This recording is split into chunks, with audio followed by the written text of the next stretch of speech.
1 minute late, I tell you.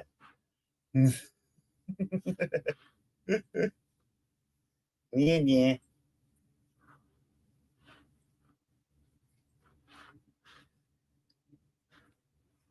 Hey, yo, how is it going? Yeah, that should be the right one. Yo, someone came early. So, hey, how's it going, guys? It is going well.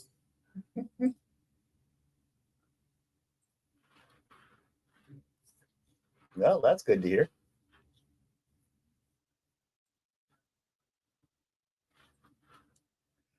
Yeah. So I'm going to put on just a little bit of background music because otherwise my headset will turn off after about a half hour. I found that out the hard way.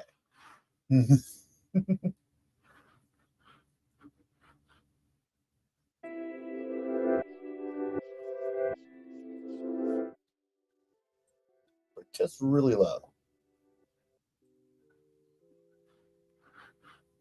I think that'll work.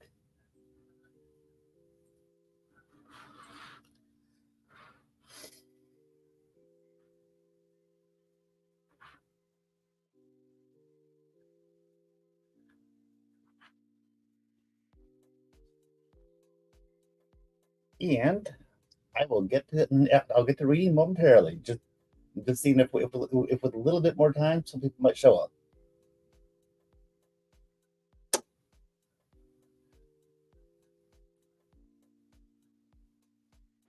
Oh yeah, I will take a look.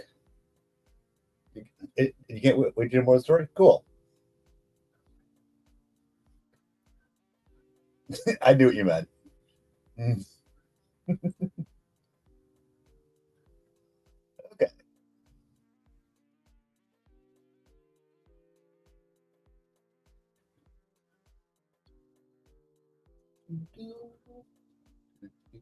And after I do this, I'm intending to go back to playing some more Ori and the Will and the Will of the Wisps. Just so you know.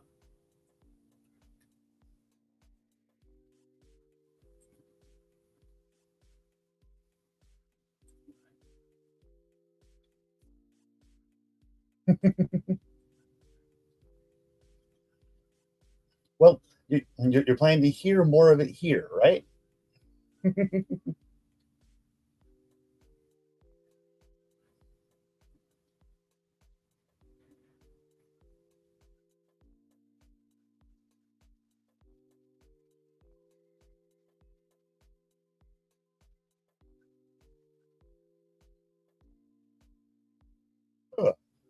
Oh, when I was actually meaning to add into the description of this the playlist that I make. So, so when I'm done reading this, I'm going to put the playlist of these I'll be reading these books into the description. I'm intending to do the first four of these chapters. There's because those are the four chapters that Joy is going to be he is going to be he put out for free. So I don't intend to do readings of the stuff that she doesn't want out there for free. However, I may end up doing the readings for her for an official audiobook. I don't know. We'll see what happens. I mean, she seemed to like my first reading, so well, we shall see how it goes. No actual plans made as of yet.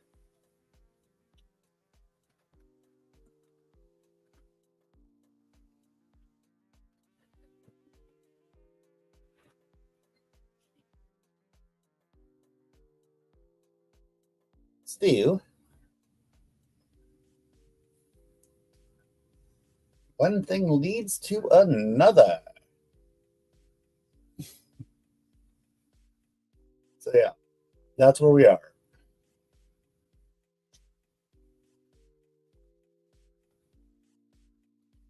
One sec.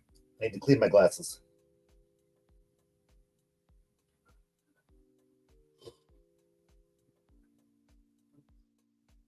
For some strange reason, I think I've gotten cat hair on them.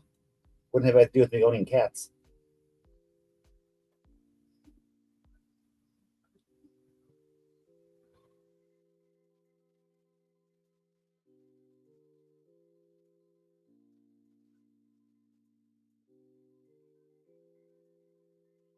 Okay, that's better.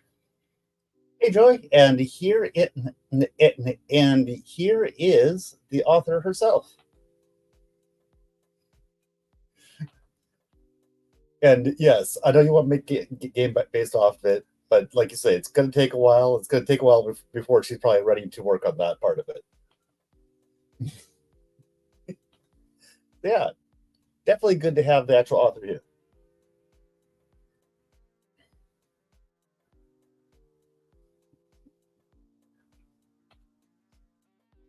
Okay, I think that having two people here is good to start with.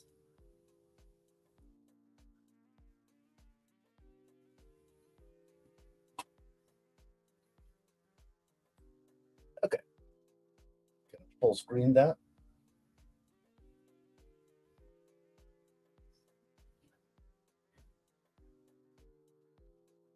There we go. And you've only seen the first chapter. Trust me, it gets better. Okay, here we go. And I'll try to keep going with the voices that I just kind of extemporaneously came up with last week. But I mean, I haven't practiced or anything. So, Chapter 2, The Bureau. Oh, nice. And now that I'm starting reading, I'm not intending to actually interact with the chat that much because I'm kind of trying to make it an actual like audiobook type reading. So, oh, I'll interact with things that people say after I'm done reading the chapter, if that makes sense.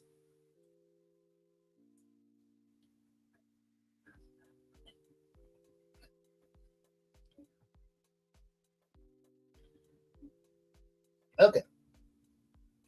So, like I said, chapter 2, The Bureau. Genesis, we can't stay here much longer.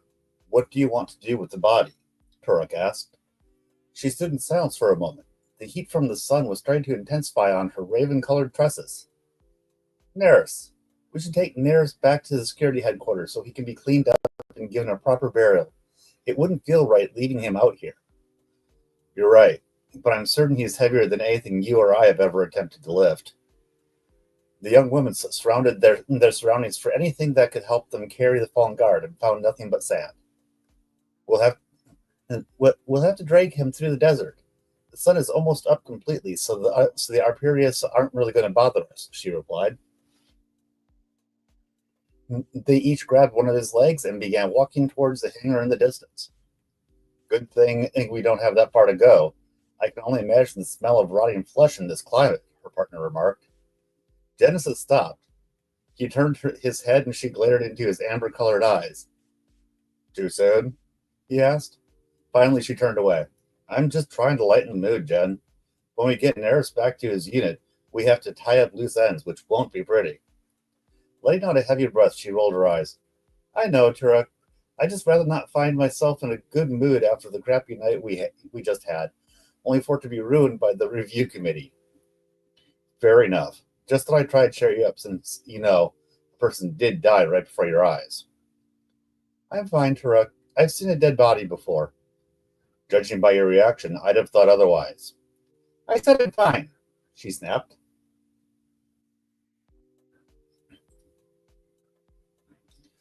Oh, okay, he replied in a calm tone. I'll leave it alone.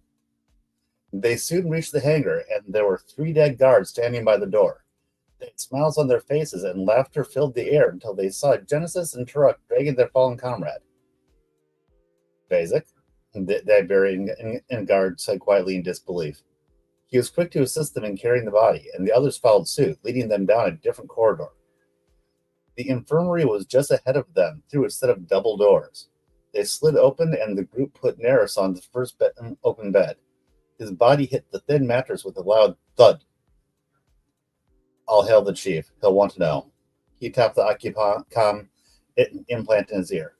Chief, we have a casualty. Nearest fit and phasic. Bullet wound to the chest.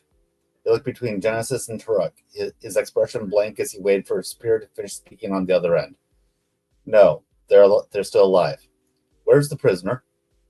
Genesis started to speak and Turok cut her off. Escaped. His sharp gray eyes gave away the contempt he was feeling at the moment. The Urnak is in the wind. Probably another system by now, sir.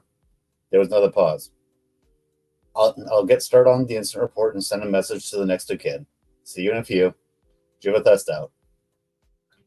Any chance your chief won't want to take us out back and shoot us? It depends on his mood. Just stay here until he arrives. His voice was very cold, businesslike, and distant. Genesis looked around the sterile white room, her hands in her pockets. The two other guards were watching them very closely, their fingers on the trigger of their assault rifles. She was quick to look down and busy herself with studying the geometric pattern of the medium gray tiles beneath their feet. The door slid open a few minutes later, and she lifted her head. The chief stood at about the same height as Turok on stifled legs, much like the Iberians, but everything else was completely different. He had somewhat large triangle-shaped ears, deep green feline eyes, and small symmetrical spikes on the crown of his head. His rust-colored skin had dark spots scattered all over its surface. She noticed an odd-shaped tattoo on his neck. Unlike the guard's black armor and green jumpsuit, his uniform was solid blue and with silver armor. A massive pistol rested in its holster on his hip. The three guards stood straight as arrows as they saluted. "Sir," they said in unison. At ease, his gruff voice bounced off the walls. Jivithest, make sure the coroner arrives as soon as possible to take our fallen brother away. Wyvin, Pascal, clear out his desk, download all his data from his personal terminal, and gather his belongings. His family will want them. The trio saluted again. Sir, yes, sir. And they were on their way without another word. However, Genesis caught the gaze of the one named Jivithest. He trailed behind his comrades, intentionally walking at a slower pace as his eyes remained fixed on her. The dark look on his face sent chills down her spine just as the doors closed behind him. Now alone, with the exception of the two nurses on duty across the room, the chief turned his gaze to them. His eyes lingered on Turok with an indiscernible expression on his face before he turned away. We haven't had a casualty in 2 years. Neither of them said anything. Between the deafening silence and the sterile medicinal stench of the air, Genesis' palms started to sweat. Tell me what happened. Turok started. It was smooth sailing until... I wasn't speaking to you, Iberian, he interjected, his tone cut like a knife. The case was assigned to Miss Genesis Stowe. She can speak for herself. She licked her lips before speaking.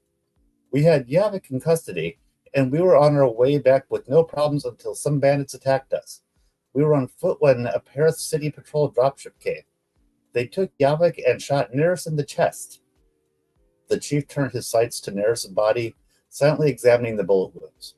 Are you certain it was a Paris City dropship? He asked. Genesis hesitated to answer. Yes. His emerald gaze locked with her golden brown eyes. You're certain you saw Paris City security scrawled on the dropship? No, I was focused on the person who shot Neris. And? She was wearing a Paris City security uniform. That detail, I know, is a fact. Finally, he broke the stare and focused on the space between her and Turok. His expression was blank. This is a serious claim, but I won't dismiss it entirely. It shouldn't take long to find out who murdered Phasic. We don't have too many female agents, and only 3 of them were recently recruited. She's Nilkana. Red eyes, white skin, Genesis informed him. She was the one who brought Yavik Tim up from the pit. He drew in a long breath and sighed. Nantara Rees. This was planned. Her background check came back clean. Almost too clean. When you're assigned to a dead planet like this, it's easy to get complacent. May I speak now? Turek asked.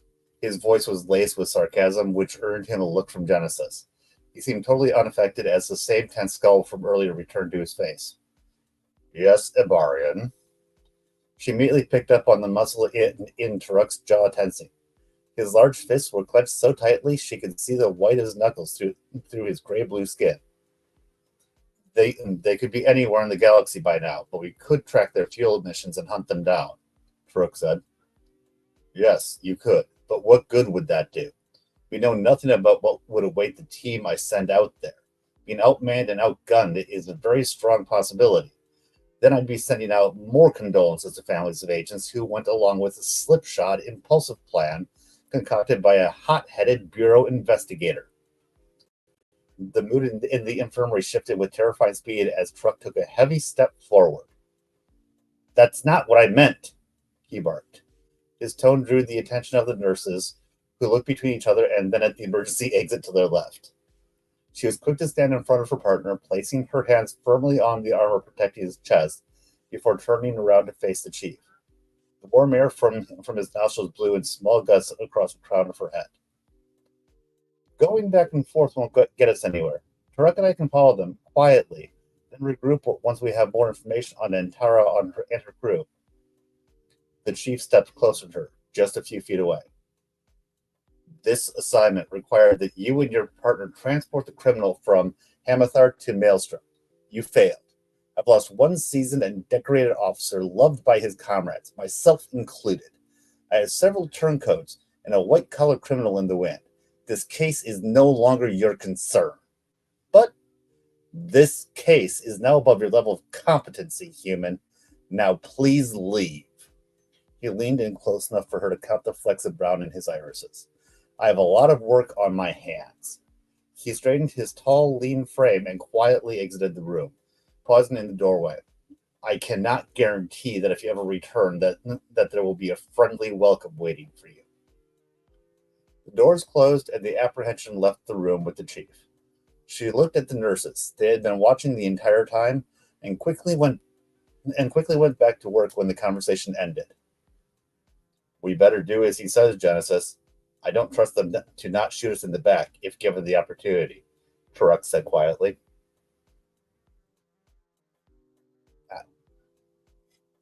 One of the nurses, a female Ernak, approached them timidly.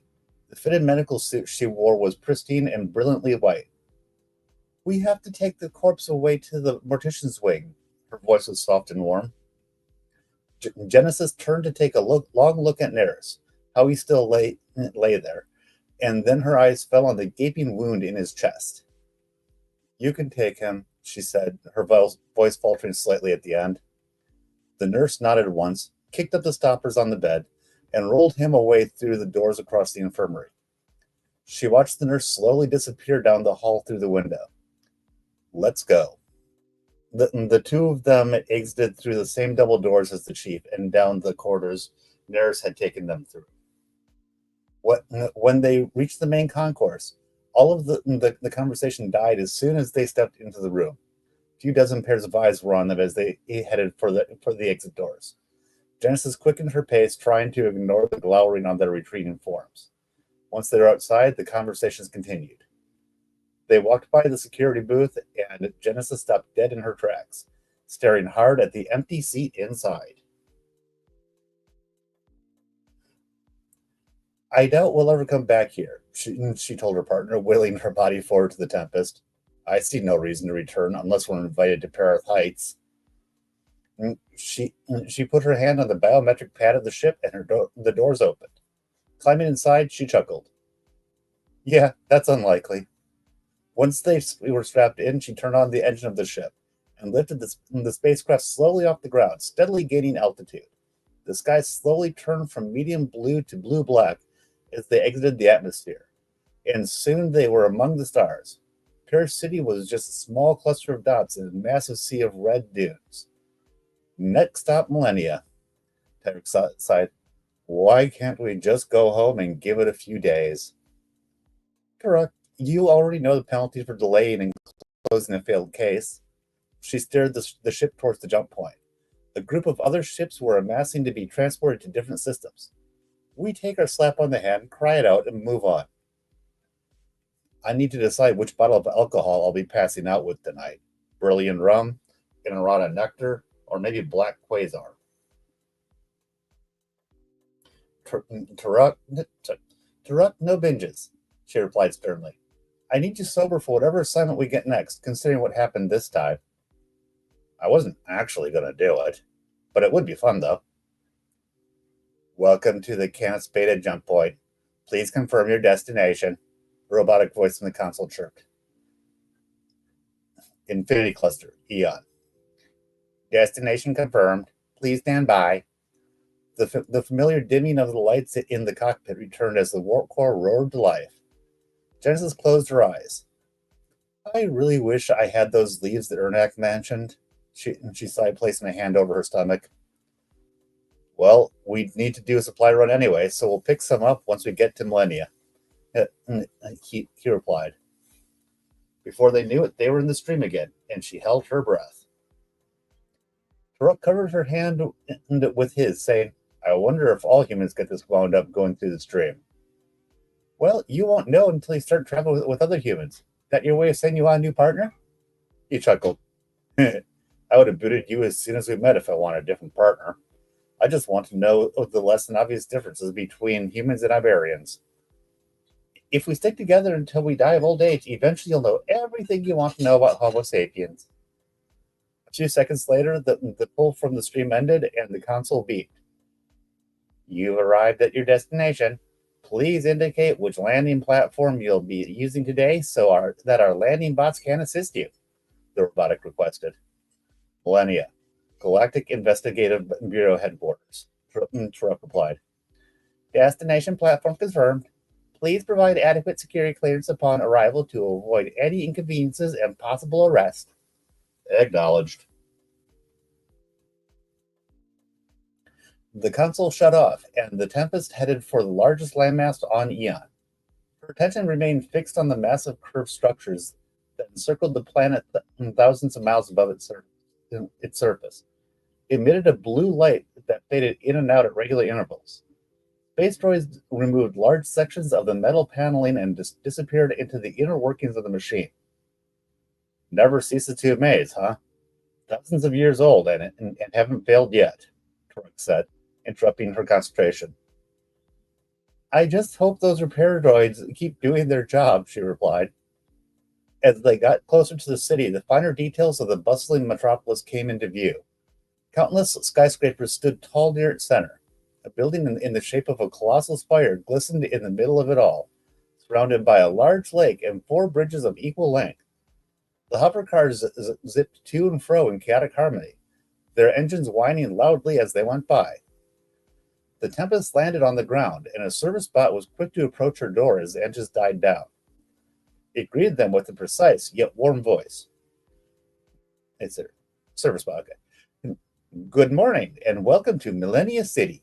It is the home of countless species, with a population of 1.6 billion inhabitants. Thank you for visiting the Galactic Investigative Bureau. Please state or show your employee ID. Genesis Stone, Ranger number 629, Class 6, and Tarek Erdest, Ranger number 116, Class 6. Thank you, Miss Stone. Please return to the registrar. The instant report team will be with you shortly after you check in. I will inspect your spaceship for any necessary repairs and upgrades. The robot bowed slightly and turned its attention to the Tempest. The Galactic Investigative Bureau was a massive structure made entirely of stone, pristine from the stairs to its top that loomed high overhead.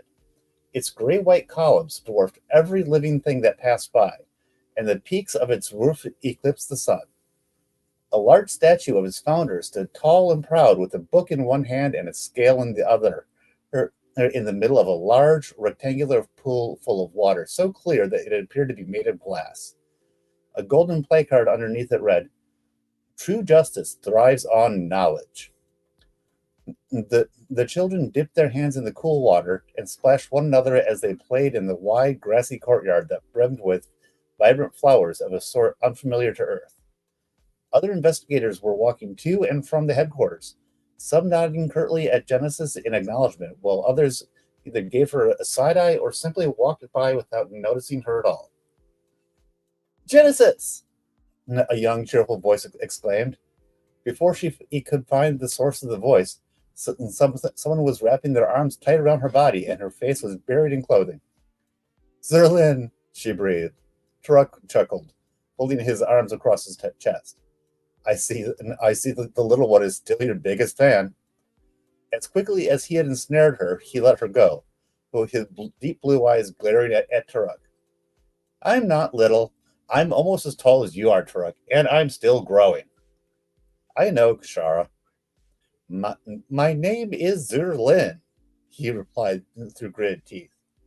Easy, kid. You get that upset when you actually go out on your own as a scout, you'll get yourself into a lot of trouble. He's right, Zer. If you want to keep making progress, you have to keep a cool head, she reminded him. If you failed the recruit assessment, you'll be back to square one. The two seasoned investigators continued walking towards the building, and Zerlin followed close behind. I know, he said quietly, his voice downcast. His demeanor suddenly changed to one of Zell's curiosity. Where are you two coming from? Amathar, Turek replied as they walked through the sliding doors. The hallways were bustling with activity. People hurried to and fro, carrying datapads, paperwork, and other things. The layout consisted of quite a few elaborate staircases and elevators, and small offices on either side of a large hall. A large holographic map of the galaxy hovered high above their heads, the PA system giving them a brief description of each marked planet. The ground floor had several display cases of metals, both old and new, clothing worn by previous GIB members, outdated exploration equipment, and ancient artifacts that had been recovered by long-deceased investigators, along with a short description of each of the items. Paintings of battles fought long ago hung on almost every wall, and the GIB's more recent accomplishments as an organization were shown on large digital displays. There was a statue of its founder, more true to size, on the second floor, as if perpetually overlooking the activity below. What was it like? He asked. Hot, serpents, red sand everywhere. You know we can't disclose the specifics of the case, Zerlin. We have somewhere to be. Zer, I'll see you, okay? Genesis told him. You can always contact me on the HoloNet, remember? Right, I have something to do anyway. Hope all goes well. And with that, the young man split off from them and returned outside. They excused themselves several times as they passed through the crowds to get to the staircase. Zerlin seems to have a crush on you, Genesis snorted. He's just a nice kid. Sure. But sooner or later, when he's knocked down his butt enough times, he'll be packing his bags. Turok replied.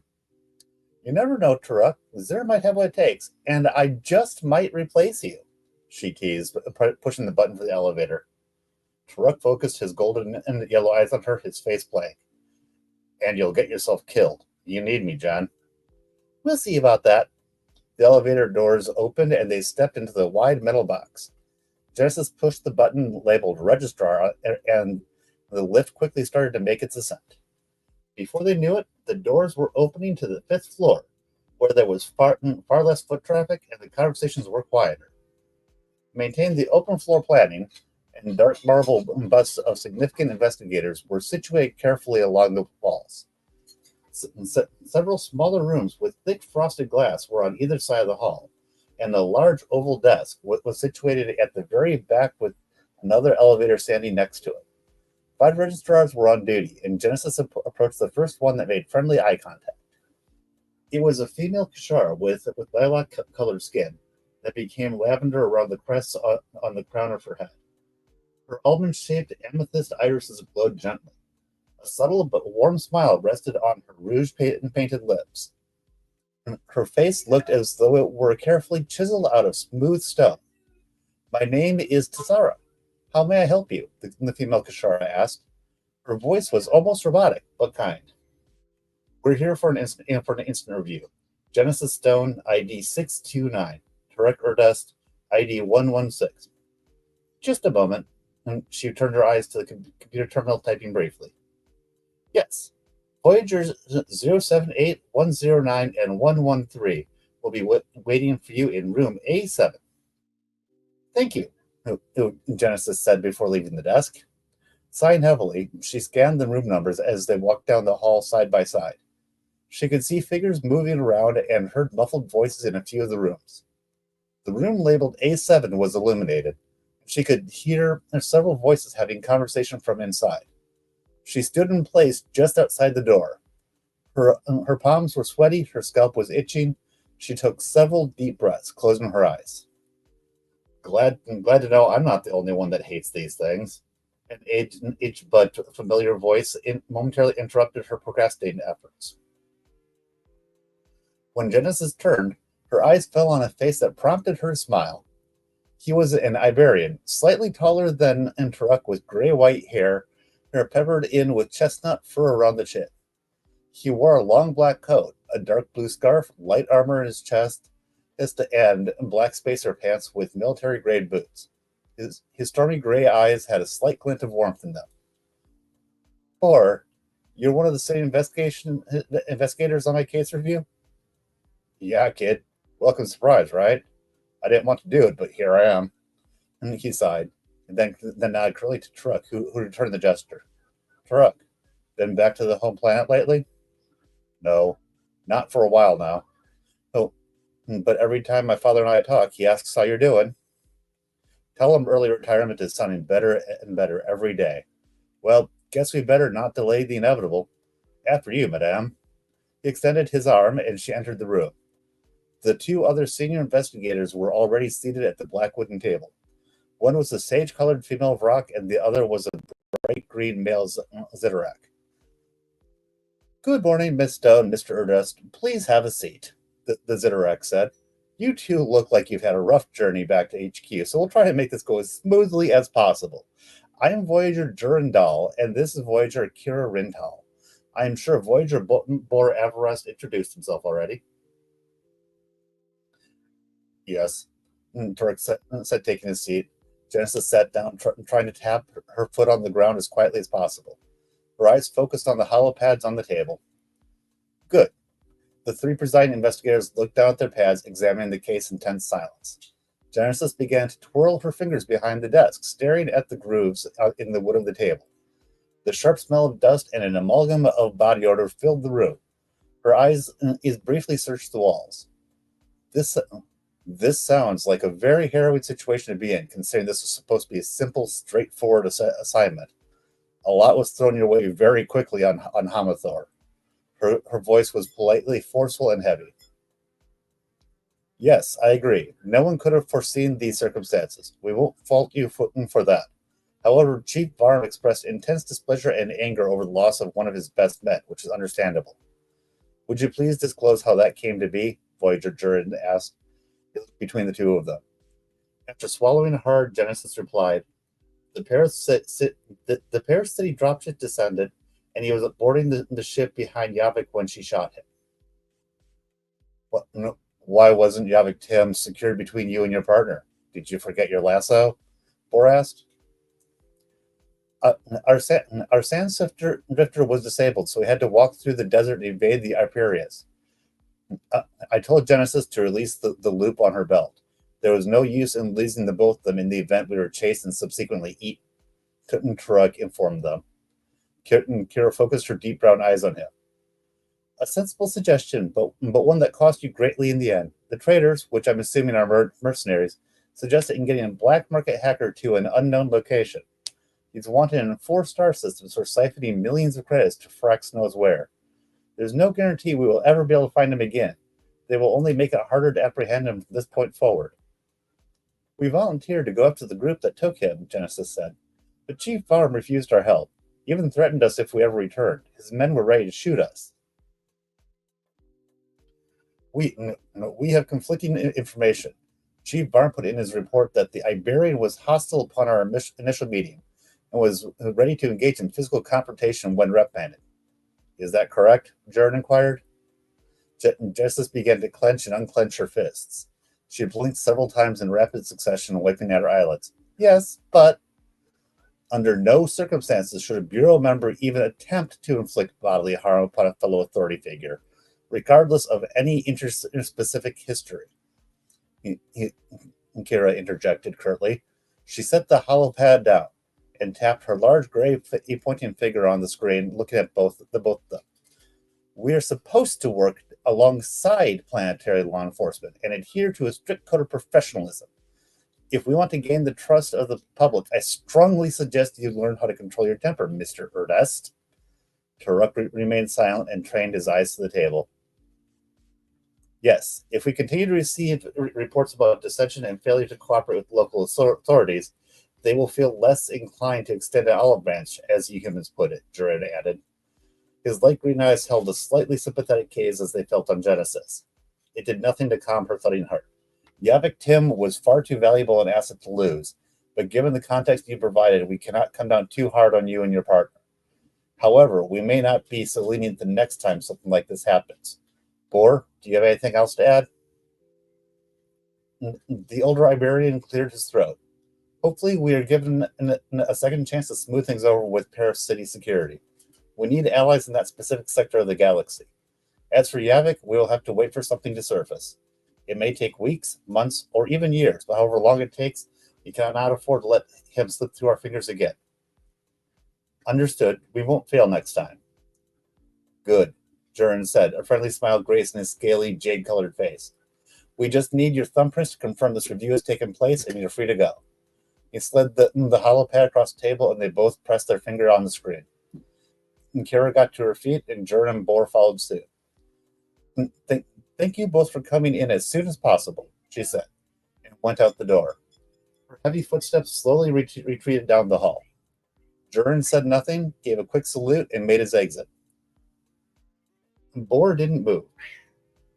How are you two feeling? He asked. Genesis, you look like you're about to throw up. I'm fine, she dismissed with a wave of her hand. Wiping her palms on her jacket, and she got to her feet. I've been up almost 24 hours, haven't eaten in as many, and I would love a hot shower.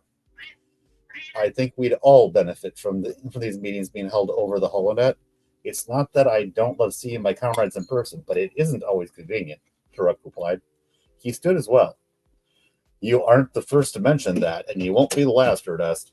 It's been standard procedure in the Bureau for centuries when an incident like this happens. Convenient? No. Necessary? Yes. But I won't keep you two here any longer. There are still plenty of cases coming in. The Bureau never sleeps.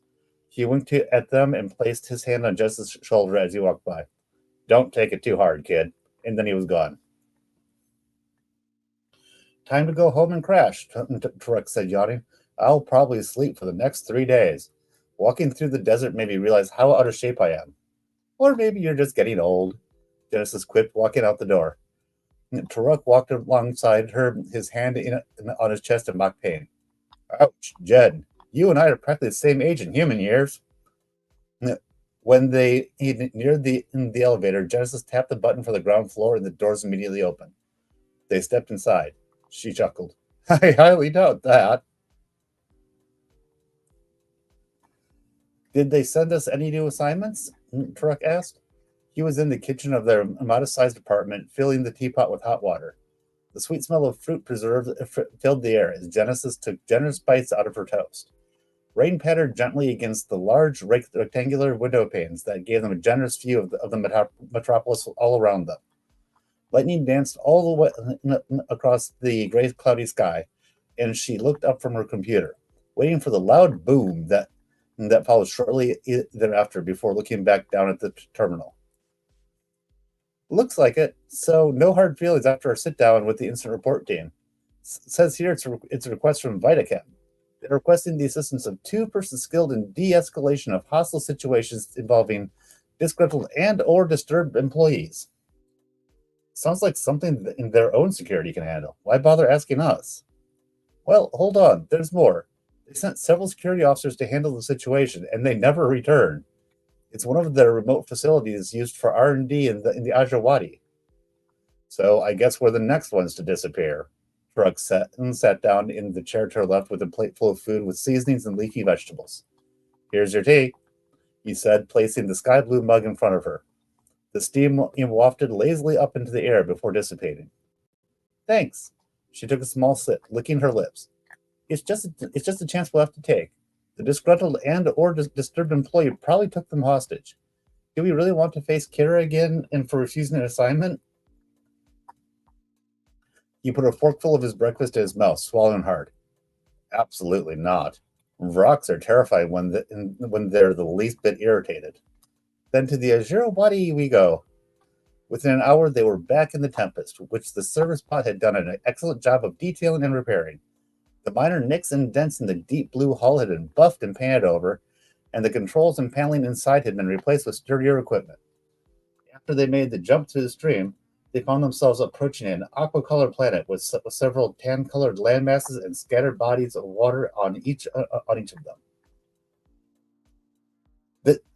This must be Vinraman, and Turek said.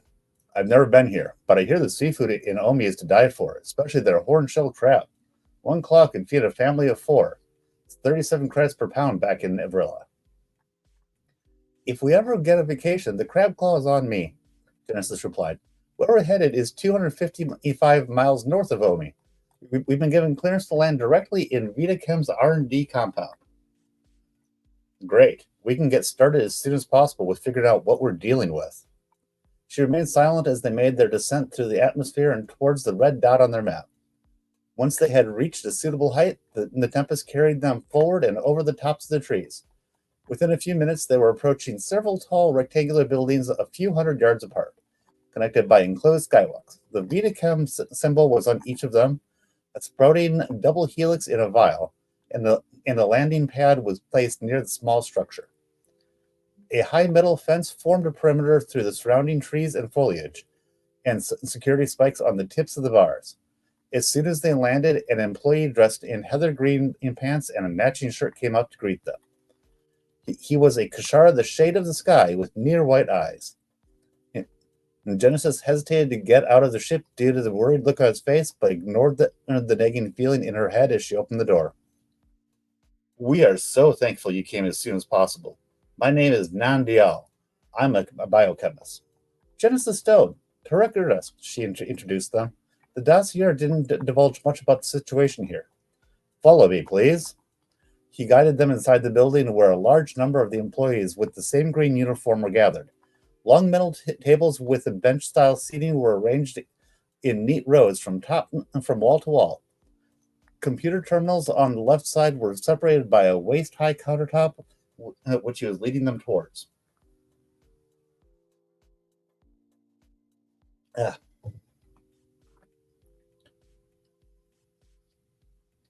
She received a variety of looks from a variety of species. Some were curious, some were irritated, some were scared.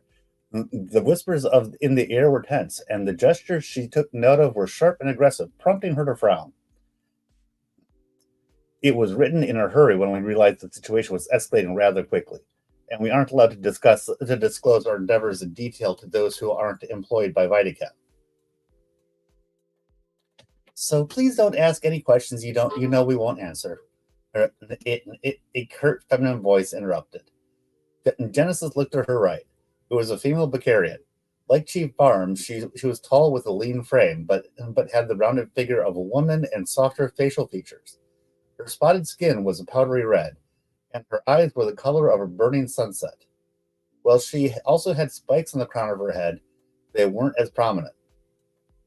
Another Bacarian. Tyrek sighed under his breath. Just my fortune. Genesis elbowed his side, eliciting a soft grunt from him. We're just here to contain and control the situation. Good. Nandiel will provide you with the information you need. She looked Tarek up and down and then gracefully walked away. We all gathered here once we found out one of our co-workers was being hostile without provocation. Security sent a few agents over right away, but they went into the residency building and they haven't come back. We're all assuming the worst at this point, Nandiel informed them. Do you have any security footage of how this started?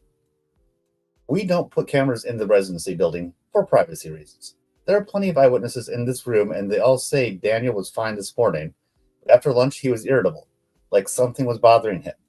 When one of us asked if he was all right, He just started swinging at everyone. People started to panic when he threatened to start killing us one by one. Okay, is everyone accounted for? Turok asked. There was a sense of urgency in his voice. Let me check. The Kashara opened the employee database and ran a count. Everyone was required to check in by scanning their ID card before we locked the doors. People who are accounted for will be highlighted in green. Those who are still not accounted for will be highlighted in red. He tapped a button, initiating the search, and the names on the screen started flashing green. Genesis felt relief. It washed over her when the first two columns' names flashed green, and then several names flashed red in the next column, and several more in the column after that. When the search was complete, the Kashara turned to them. We have 17 people missing, excluding Daniel and the two guards. The terminal beeped several times, and he turned his attention to it, tapping the notification. It opened, and a barely audible gasp left Genesis' lips. Warning, containment breach. And there we are. So that is the second chapter. So now I will. So now I shall read the chat that's been going on. Yeah, yeah. Not so. It's up to Joy, but I'm sure you could do voices for it. There's a difference between how I'm doing this and how various other audiobooks can be done. It really depends a lot on the style that on the style that's being done.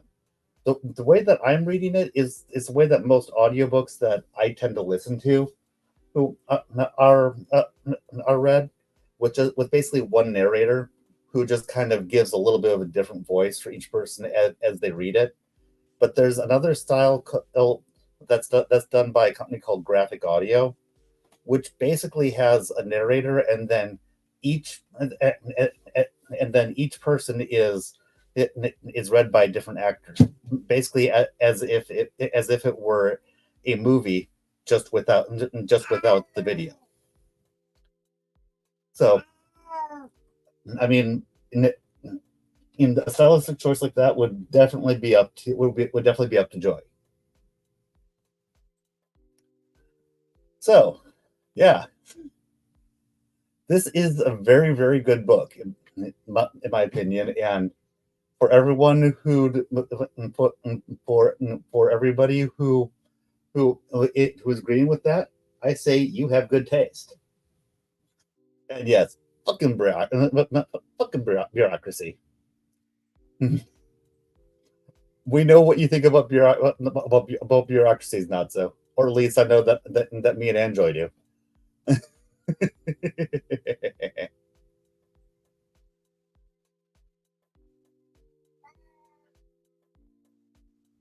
And I have a cat in here with me. I didn't acknowledge him when he came, but because I was in the middle of reading. But Jasper is here now. Yeah, the GIB has its weaknesses, but it's also managed to stay around for a long time. So those weaknesses must have offsetting strengths.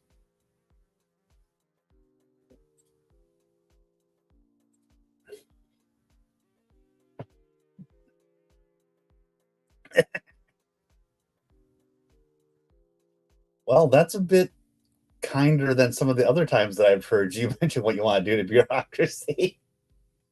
You want to beat bureaucracy with a lead pipe.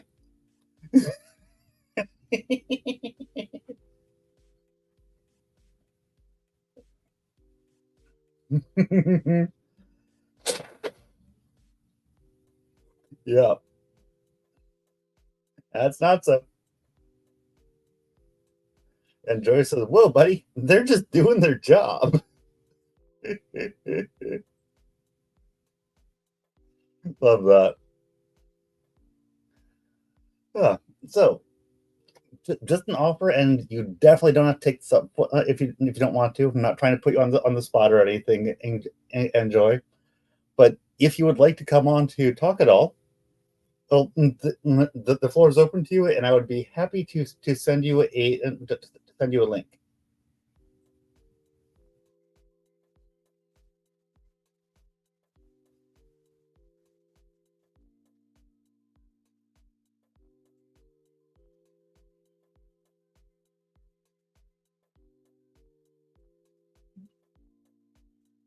And Joy laughs. LOL. If you've got a phone, you've got a mic. Just saying. Because it doesn't have to be from a computer. But like I said, I wasn't trying to put you on the spot. If you don't want to do it, it's completely fine. And it just occurred to me while I was reading it. Otherwise, I would have said something to you beforehand.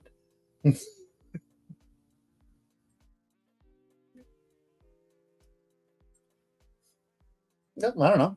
I mean, it's just if someone just wanted to come on and just say, "Hi, I'm the person who wrote this book. Thank you, everybody, for listening," or something like that. I mean, up to you. I just thought I'd give you the opportunity.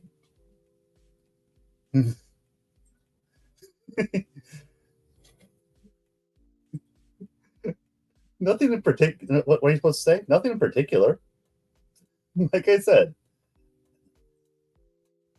just occurred to me that the author of the book that I was reading is right here. So why not give her a chance to come on and say hi if she wanted to?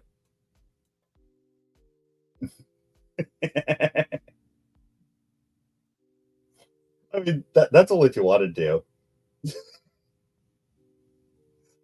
You're making more of a deal of it than I was actually intending to. I was just thinking that people might like to hear the voice of the author. That's all. Just saying hi.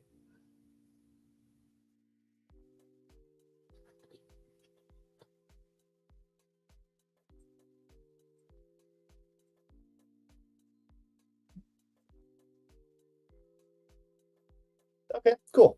I have sent you the link in a DM.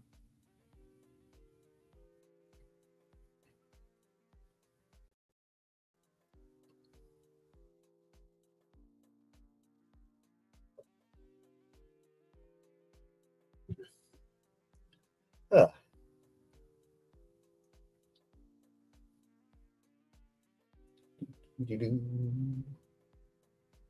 No problem at all. I mean, it's not like you do this often, unlike me. It's very self-explanatory. It's not hard to use at all. Just make sure to turn off your camera before you come in, because I'm assuming you don't want to have everyone actually seeing you.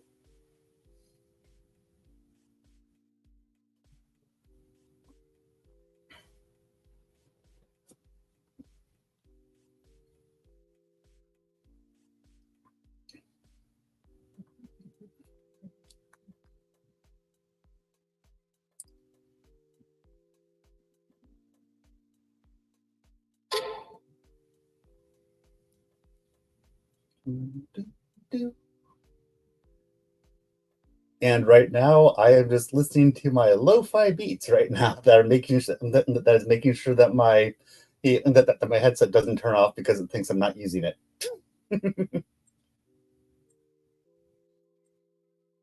Ah, there she is. And I am adding you to the stage. Hello. Can you hear me?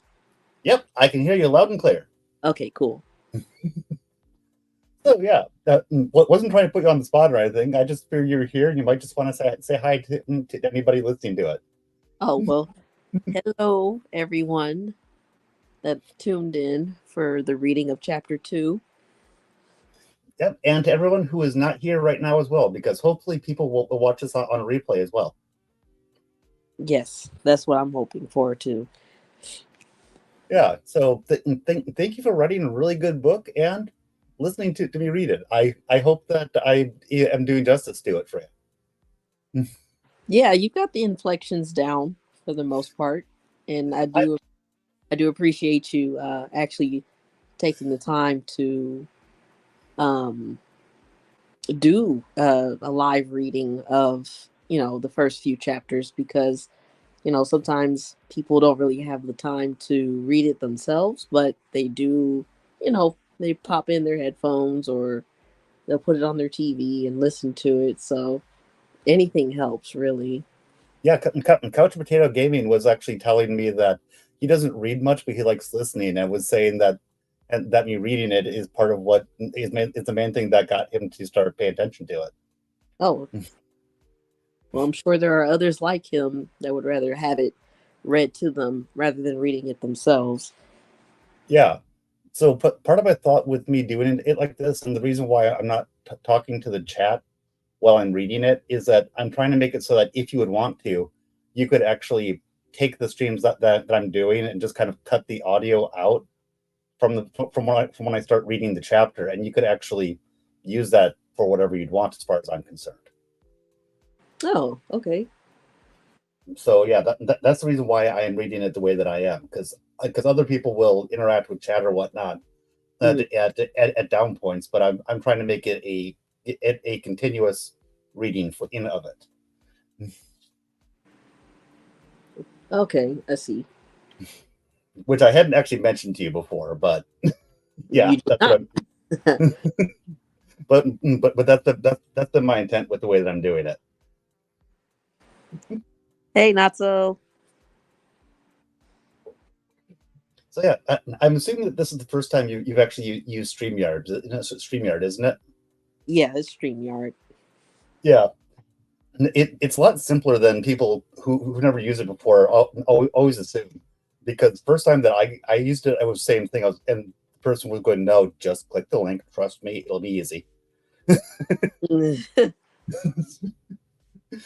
So yeah, so not too much else. Like I said, I just thought that people might like to hear the actual author Mhm. instead of just hearing her friend.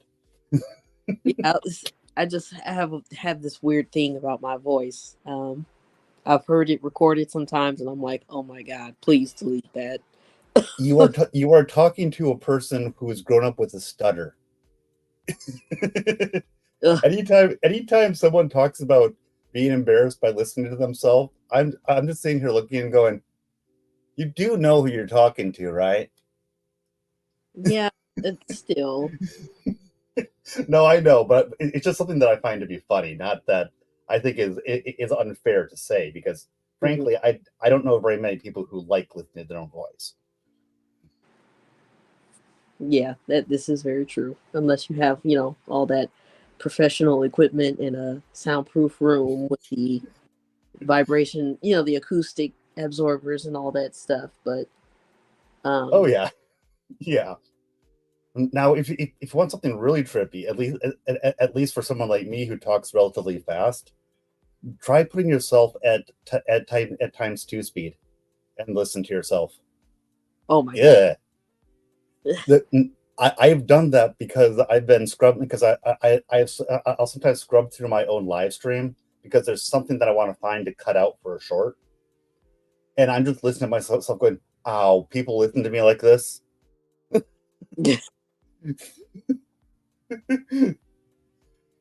So yeah. Oh, something you also might like to know about how I'm reading this. I've mentioned a lot of times to people that I can actually talk in a way that virtually eliminates my stutter, but it's a pain in the ass. Oh, well, Guess how I've been reading this. how?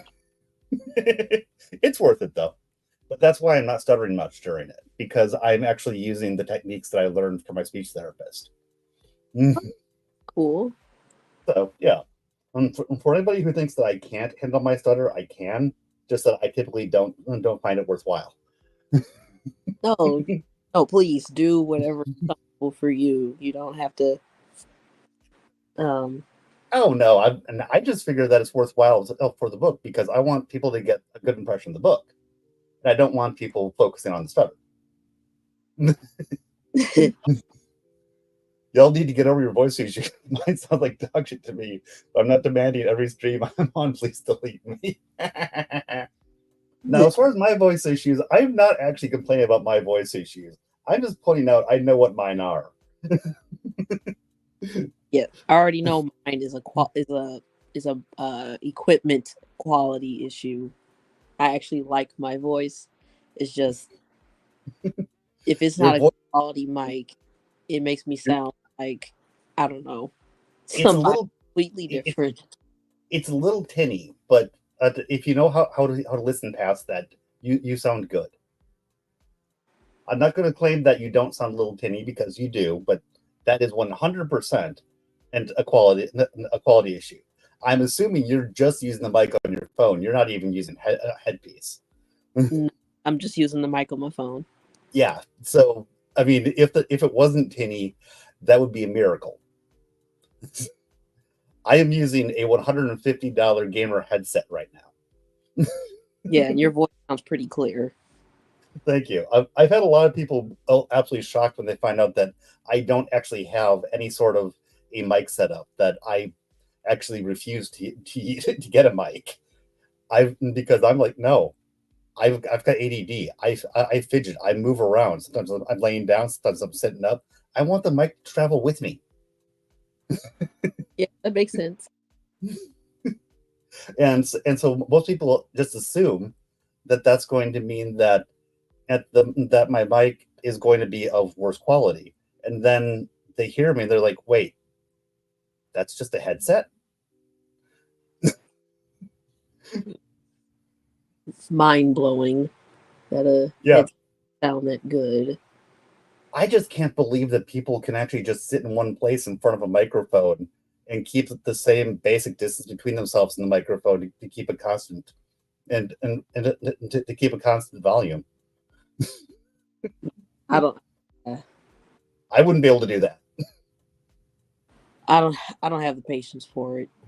No, which is and part of the reason why I'm going off on this tangent is to let you know, if you ever want to, that something like this is feasible, and for anybody else else who might have the same thoughts, that you don't have to get a Blue Yeti or whatever it is to be able to do a stream. Yeah. Just get a good gamer headset, and I'd say a good one. This one's a Turtle Beach, and you're fine.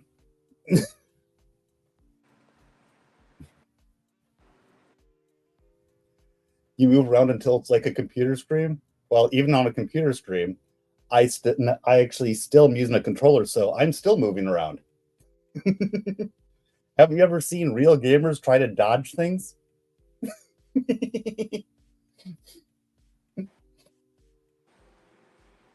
I'm sure everybody knows the person who plays Mario Kart, and while they're actively trying to avoid something, they're actually leaning over with the controller.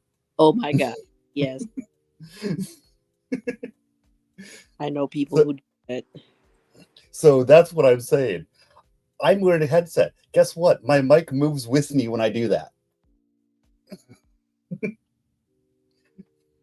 So I think that actually keeps the audio quality better than if I actually had a regular microphone. Mhm. So anyway,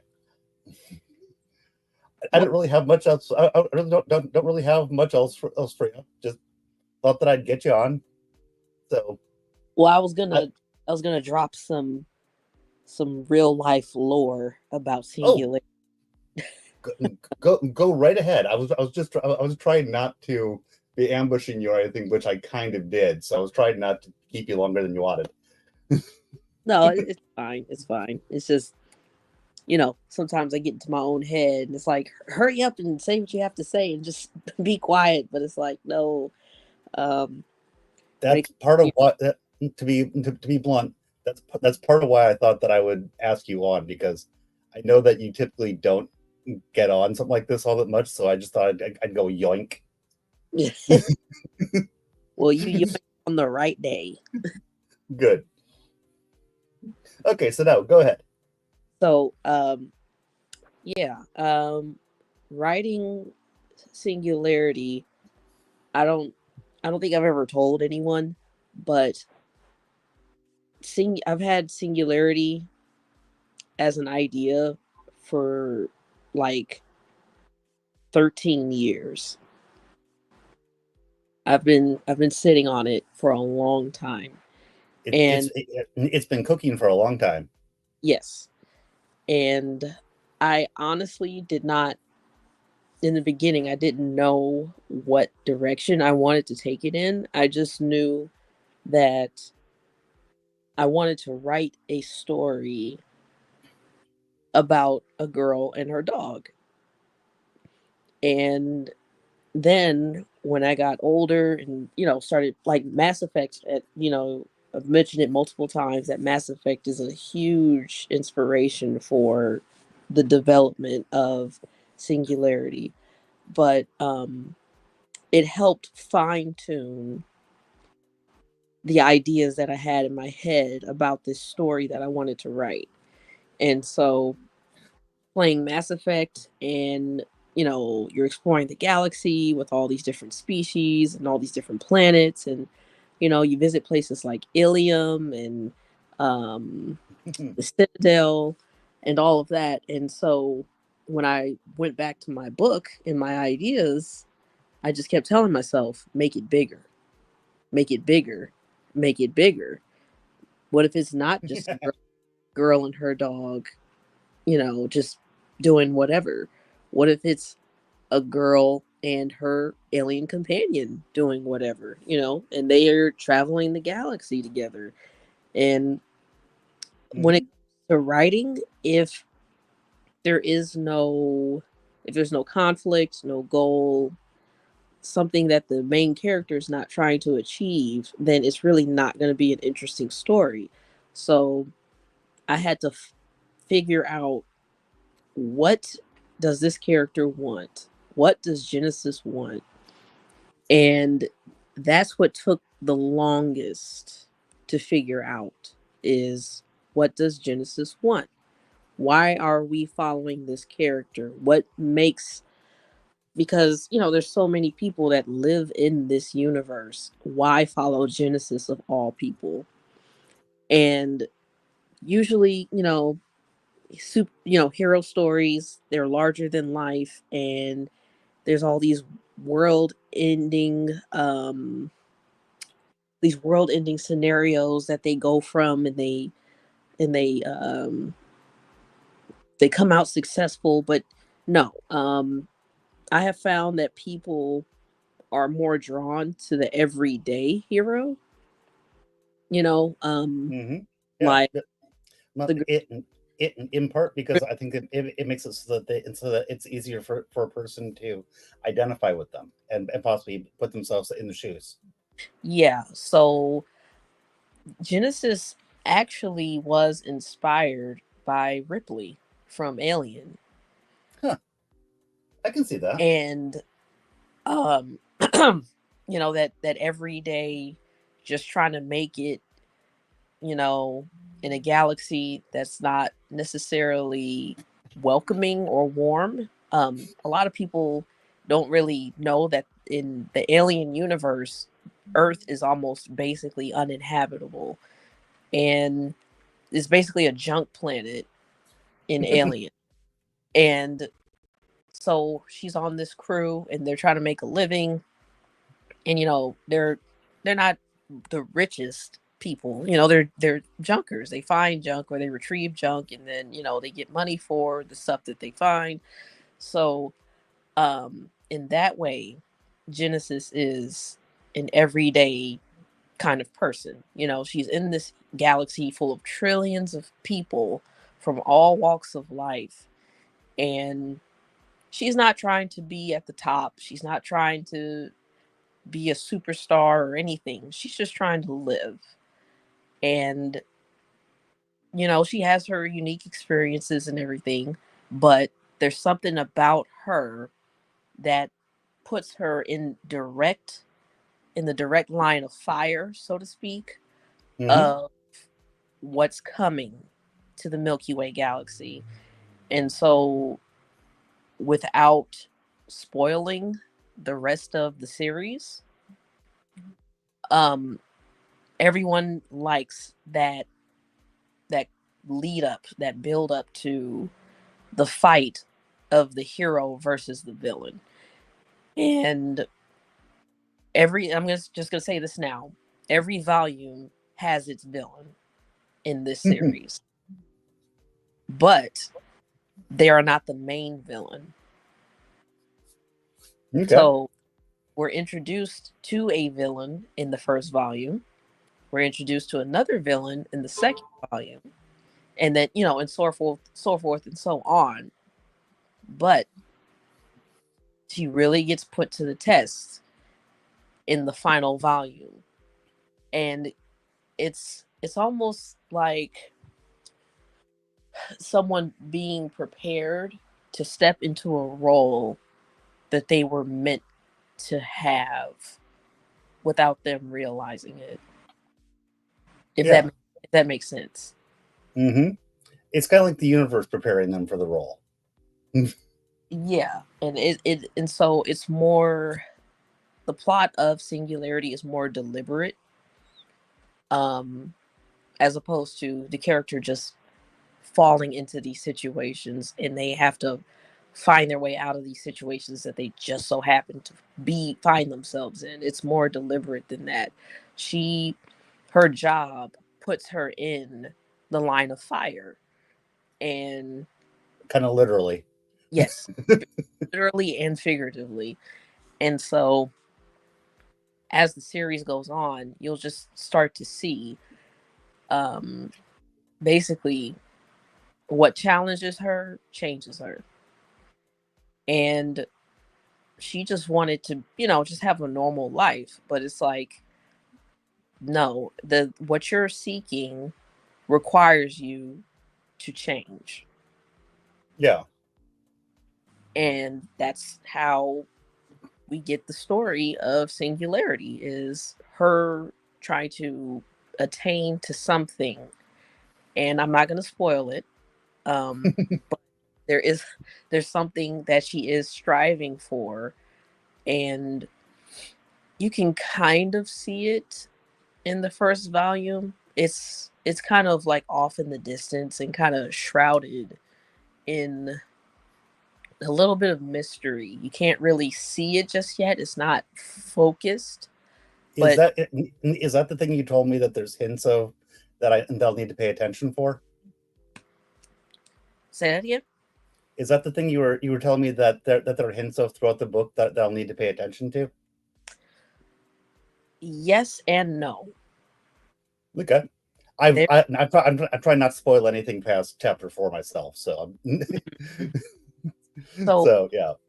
yeah, what she's looking for, um, or what she wants, is hinted at throughout the entire series, and it's in your face, but it's also not in your face. It's like the person who is just in the background of a game that's there, but you don't necessarily see them. Might be what I'm getting out of that. Yeah, pretty much. But instead of it being a person, it is Well, this. yes, but Yeah, I'm just saying that it's there. You're looking at it, but you're not seeing exactly, it. exactly. And and I intentionally, um kind of direct the reader away from it, because when you realize what it is, then you'll say, "Oh, Okay, that makes sense." It's there from the cool. first chapter. It's there, but yeah, you have to keep reading, um, to figure out what it is that she's seeking. Because I know sometimes, um, to try to drum up interest in like a movie or a video game, they'll tell you right away what the main character is looking for. And I kind of want what she's looking for, her goals, to be an organic experience for the Hmm. reader, so that And I just want to pop in here and say that I've read the entire first book. She does not flat out come. She's not come flat out and tell you anything about that. You learn what she wants and who she is through what she does and says. yes, and that's very, very intentional, because you are experiencing the story as Genesis is. And the way that I write it is, you're not in her head, you're on her shoulder. Hmm. So any any uh any actions that she takes, you don't know that she's going to take them. Um, her reaction to things, it could be something that you expect her to say or do, or it's not. And that is supposed to keep the reader engaged and interested in Genesis. Like, why would she react like that? Why would she say this? Why would she do that in this situation? And then, of course, Genesis is not the only character in the in the book. There are other characters in the book, and um, without going too far ahead and spoiling it for people, in the first volume, she will meet other characters that are important to My the favorite progression. character, my favorite character has not been introduced yet, just so everybody knows. Yes, by chapter two, his favorite character has not been introduced yet.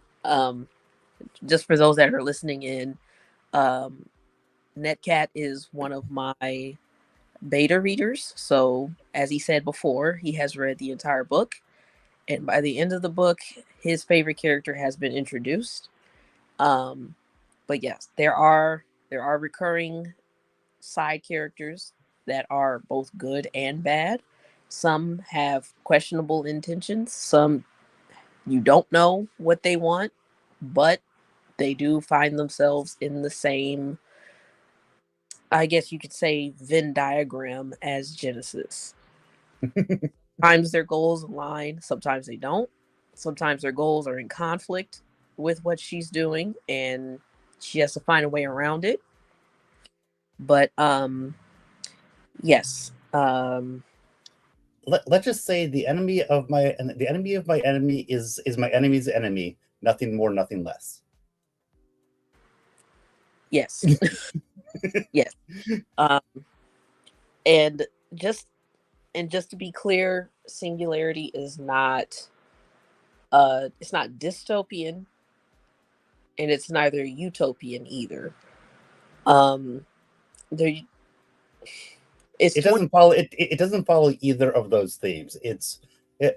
From what I've seen, it's basically humanity just starting to get it introduced into kind of the quote unquote real universe that they haven't known about until the last 100 years ago or so, I think it is.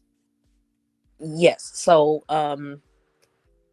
in volume, I'm just going to say this now, in volume 2, you will learn more about humanity's history in the past century. So Okay. the book takes place in 2186, but in volumes 2, 3, 4, and until the main story is concluded, there will be bits and pieces of lore about humans' history, um, things that have happened on Earth that influence um, current events in the book. I mean, yeah, in the first volume, um, events that we have not that have transpired already that we haven't seen yet. Um, as a matter of fact, in the middle chapters of the first volume, um, one of the characters comes across something that may seem unimportant, but it actually becomes extremely important in later volumes. So when you read it, just read it very carefully. But there's a bit of lore that seems unimportant, but it's actually very important. Um, All lore is important, in my yeah, opinion. but yeah, all lore is important. But there's one particular, or actually two or three parts where it's mentioned, and the character is trying to figure out, like, who is this person, what are they talking about, what's going on, and then after it's mentioned a few times, it just seemingly goes away. But it's the sometimes what's important is hidden in what's unimportant in this book. Okay. Hmm. So it could be a throwaway line. It could be a passage, that is said haphazardly or passively by one of the characters, and then it resurfaces later. Um, so, yeah, circling back to the idea of humanity being the new kid on the block in this story. Um, I'm not sure if it's mentioned in the first book, but it will become more clear.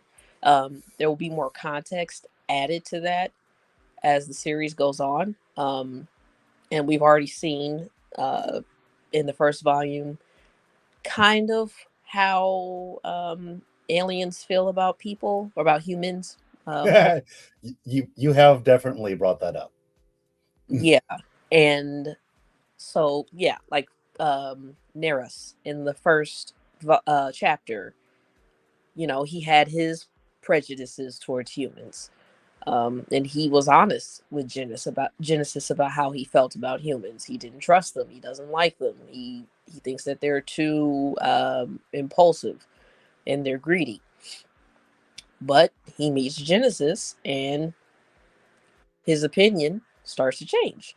And so, without bringing us back to our reality, we've all been there. you Yeah. know, Yep. that is a relatable experience. Uh, when people kind of keep their distance from you, but they hear things about you, they start to form an opinion whether they like it or not. Called But stereotypes. right, but then when they actually interact with you, it's like, oh, so they're not like that. And they may not necessarily just have this, eureka moment and just totally change how they feel in that moment, but that seed has been planted. Maybe I was wrong. And so there'll be moments like that I hope people can relate to. Um there's I A part of the reason why it took so long for me to write the first volume, um, aside from, several deaths in the family and having to move and things like that, a part of the reason why it took me so long is because I wanted to get the emotional beats just right. Not so. Not so. Oh my Oh, God. oh, okay, we don't trust each other. We're aliens to each other. But when do we start begging and healing the divide? Oh my. Someone has definitely been playing Mass Effect. Yeah. Yes. Well, Yeah. I lost my train of thought. Sorry. No, it's fine. Yeah. So, when I was writing each chapter, I wanted to make sure that there was something that pulled you in emotionally. And so I'm hoping, that's my hope. I can't say that everyone will be emotionally affected by what they read in this book. Um, but it's my hope that there are things in the first book that there's at least one thing that people can relate to. Um, and for those that have not read the entire book yet, sorry. I'm working as fast as I can on editing so that it can Hmm. be available for the general public and you can read it, and again and again, hopefully. And each time you read it you get something different from it. But And I'd like to toot my horn just a little bit here because when you were writing it, I was actually giving you editing notes. yeah, yes you are, which I appreciate. But yeah, the reason there were multiple delays on top of external circumstances, Life. Yeah, I wanted to make sure that the emotional beats were right because I didn't want a Mary Sue. And she certainly is not, at least in my opinion. And anyone who wants to do a search on Mary Sue on my Twitter, on my Twitter profile, will know that I have gone in depth about Mary Sue's. So I know a little bit about what I'm talking about. Oh my gosh, not so. that's that's not in the first four chapters. That's the only thing available to the general public right now. They have no idea what you're talking about. Still funny though. I know. I figured that that wasn't enough of a spoiler for me not to show. Yeah, well, when people tune in to see this, they're gonna be like, "Wait, what?" Oh, and by the way, I'm actually intending to cut this interview portion out and to make a separate video with it. Oh, okay. So, and I'll send it to you too if you want to post it to your channel. Oh yes, yes, I will. I absolutely want to do that. I do want to post that to my YouTube channel and actually post the link to the interview on my page on Twitter or X rather.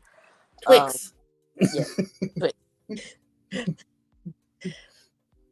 but yeah, I'm just I try to with my writing because and I'm not knocking anybody.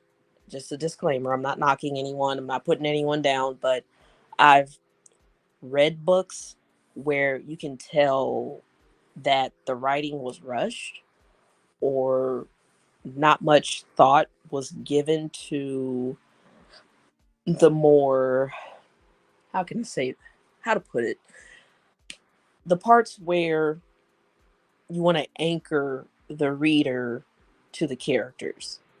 I'll knock them. I mean it's ridiculous things like um my boyfriend is a fifth dimensional being with a great body and it's so ridiculous. And I'm not saying that I've read something like that, but you can tell that the the writer didn't really give much thought to how can I endear these characters to my audience, if that makes sense. Oh yeah, it definitely does. And so that's what I want to do. I want to, even though these characters are aliens, some are human, but others are aliens. I want them to feel alive. I want them to feel human to the reader, and so that's why it took me so long. I wanted to make sure that Genesis has her unique personality that stands out and it doesn't bleed into Tirak's personality. I wanted to make sure that Tirak has a distinct personality. Um, all the characters, like every single one, even if they're only in one chapter or they only have two or three passages where they're mentioned or they say something, I wanted them to have distinct personalities. And that's why it took so long for me to write it. I wanted to make sure that that was consistent, um, make sure that was consistent through the entire story. That Tiruk stays Tiruk. He doesn't start sounding like Genesis by the end of the first volume. And Yeah, Genesis, and she doesn't start to sound like Tiruk or any of the other characters that keep coming around. Even because it's easy to fall into that trap as because you're the writer. You're the one person writing all these people, and you have to be careful not to make them all sound like each other. yeah. And I'd mentioned that part of the reason why I was able to to read the to read the book with the characters and just easily give each of them a distinct voice is because each of the characters is distinct to me. So it's just okay, who's talking, and then I'm not. I'm only vaguely choosing the tone that I'm using. I'm just going okay. it's her. And then my voice just hits that same octave that I've been doing previously, because each one of them is a distinct character to me. So I'm basically reading them the way that I hear them in my head. Hmm. Oh, Well, and very right, not so. Everyone wants to write a badass, but no one wants to write the badass as flawed.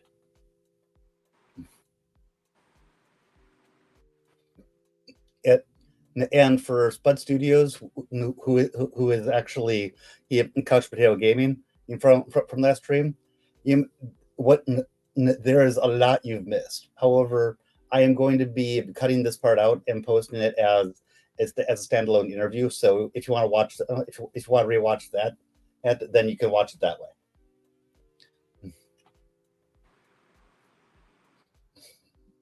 So yeah, and that's the favorite aspect of Singularity is the way it's written in style of my favorite genre of reading. We didn't explicitly say this, but Natso has been one of the beta readers as well. That's why we were saying that, yeah, you're not going to see that in chapter 1 through 4. So he also knows where everything's going,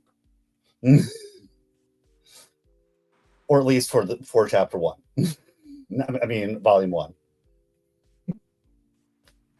Okay. yeah, and just to piggyback on what Natso just said about um, him, the what he likes about Singularity is the style in which it's written. Um, yeah, that was intentional narrative decision. Um, in the style that I wanted to write it, I wanted it to read a like a detective novel, because that's the direction that I was headed in, or a detective comic book, rather. That's how I wanted it to come across. And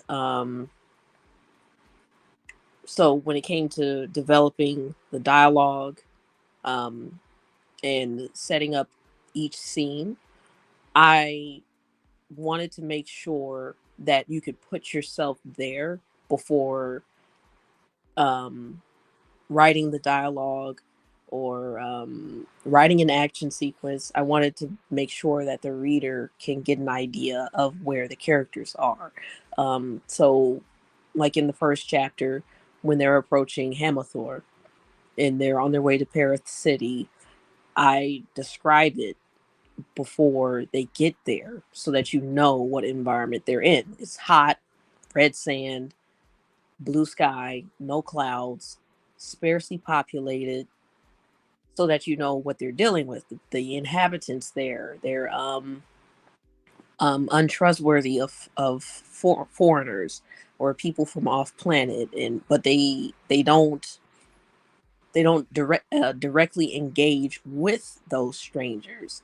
There's a part where Genesis has her hand on her hip, close to her firearm, because she knows that this is not a safe place. So there are physical cues. You have to pay attention to the physical cues in the writing for you to get a sense of how the characters feel in their environment. Um, and then, in the second chapter, rather, when Genesis goes to Millennia, you get the feeling that she feels safe there because her hand is not at her firearm. Um, and she goes into the headquarters, and she doesn't feel alarmed. You don't get the sense that she's tense about having to meet with the review board, but outside of that. I mean, in anybody who's had a job and after something bad has happened and you get asked to come in to talk about it, I think everyone knows that feeling. Yes, and so that is what I wanted for that's what I want for the audience. If you've had a job and something has gone wrong, and we all know things go wrong, then there's going to be times where it was so bad that you have to talk to upper management about it. you know that feeling, that sickening feeling in your stomach, like, oh my goodness, is this going to be the day that they fire me? And with the way that Genesis reacts to knowing she has to go in for this, you can tell she thinks, oh no, they're going to discipline me, they're going to fire me, or they're going to put me on restrictions. And, you know, that's the last thing that she wants. But it ties back to the first chapter when you first meet her. Mm-hmm. So when you first meet Genesis, she doesn't want to do the job, but she has to. Why does she have to take the job? You know, and Tiruk, in his own way, he says, "We need the money," Yes. Mhm. and so even though she doesn't want to take the assignment, she takes it because she has no choice. Really, it's like, okay, if we don't take this job, then what are we going to do? And it's a sizable amount of credits. Well, why do they need that many credits? So just it's like trying to piece together a puzzle. You can't really see the image until you put the puzzle pieces together. And so in the first two chapters, you can see where they're at. They're rangers in this ancient organization, and they need the money. Um, Her ship is falling apart, so that's part of the reason why they need the money. Mhm. If that wasn't clear by how the ship is described, loose fixtures. They're afraid if they go through the stream that their ship is just going to fall apart. So we're introduced to Genesis at a point in her life where things feel uncertain to her. Now, oh, now I always forget the hierarchy. They are currently rangers, right? Yes. What So, no, what is the hierarchy from bottom to top? oh, If you I'm assuming you probably just have that in your head to rattle off. If I'm wrong, I'm wrong. yeah, yeah, yeah. Um, and this is not a spoiler because I did drop some artwork um for the different main entities that are in Singularity. I did one for the B, I did one for Uh, the UF. what one sec. I was actually just going to pull that up a little bit ago. Oh, that stuff is all in your highlights, right? Because I was thinking of actually showing some of that stuff if they pinned to your highlights on X. Oh yeah, yeah, yeah. Okay, It's so keep on talking, but I'll pull some of that stuff up to show. Yeah, it's still on my Twitter. I didn't get rid of any of the artwork from Singularity or any of the conceptual images that I borrowed from Pinterest. All of that helps you visualize the world that they live, or the universe that they live in. Rather, it's very technologically advanced. Some of the technology is a little rinky dink. Some of the technology is a little bit more streamlined and smooth and minimalist. And so start to I'll finish on this note and then go back to the GIB ranking.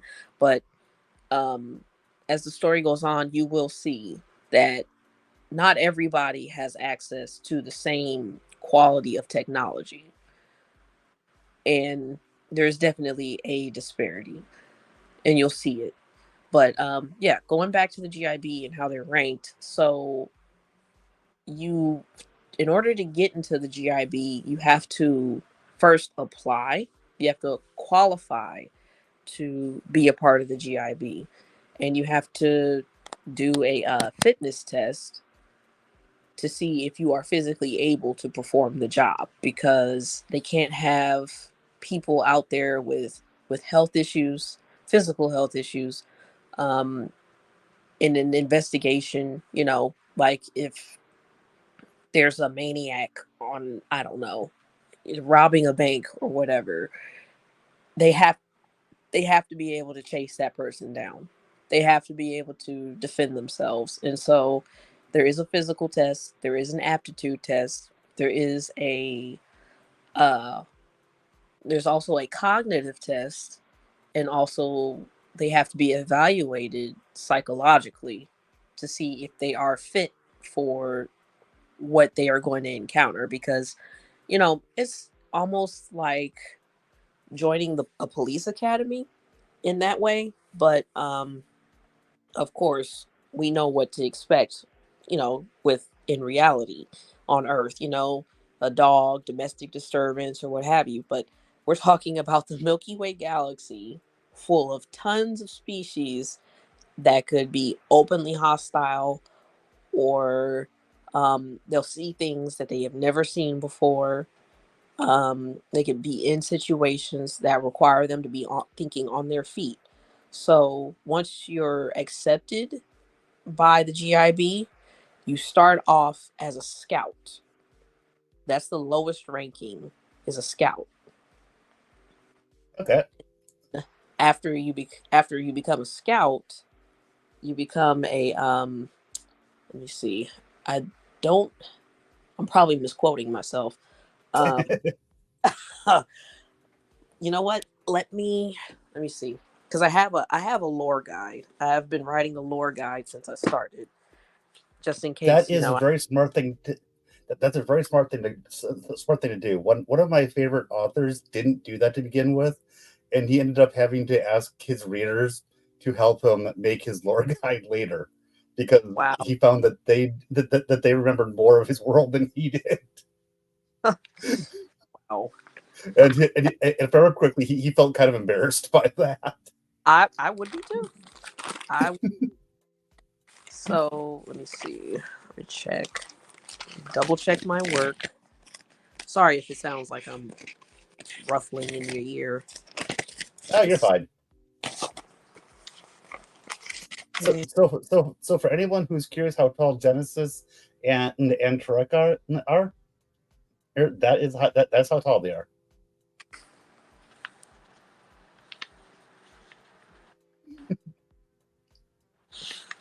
yes. And bonus, they get they get the height of a character they haven't been introduced to yet. Oh yeah, I didn't even think about that, but I don't think that names is really a problem, especially since you've left the stuff public. Yes, they are public, so it's out there now. But I'm just kind of copying things from your highlights and just showing them. yes. If you want me to stop, just let me know. No, no, please go ahead. If it's Okay. public, then it's out there. Okay. So you start off as a cadet, and the cadets are the ones that have passed the written exam, the psychological exam, but they have to pass this physical exam at the end of their training. And once they pass, they are then a scout. And a scout is ranked 1 through 3. So you're a scout 1, then you're a scout 2, and then you're a scout 3. And scouts are usually assigned to voyagers so that they can get hands-on training in the field. Um, and they're not assigned to rangers because rangers are not they're not yet ready for the um, the responsibility of caring for a third member of their team. And so once a scout passes this I guess you could call it fitness test, see if they can actually cut the mustard out in the field. They are then promoted to ranger, and rangers rank 4 through 7. Ranger 4, Ranger 5, Ranger 6, Ranger 7. And their missions are a little bit more involved. Most of the time, they are not lethal, but they do have a level of danger that could lead to death.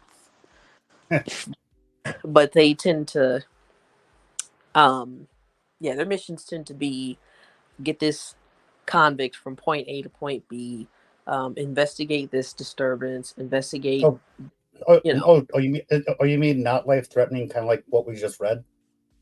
yes. The first chapter, um, yeah, them as I, rangers. I'm That was a just joking. I'm just joking because in the instant review meeting they actually stated that it wasn't supposed to be dangerous. yes, yes, but things happen, things can change very quickly. Yep. So, um, yeah, so rangers rank 4 through 7, and Genesis and Terra at the beginning are Rangers 6. They're Rangers at rank 6. So one more rank and they would be promoted to Voyagers. And Voyagers rank 8 through 10, and most GIB agents tend to stay Voyagers because it is so difficult to become a journeyman.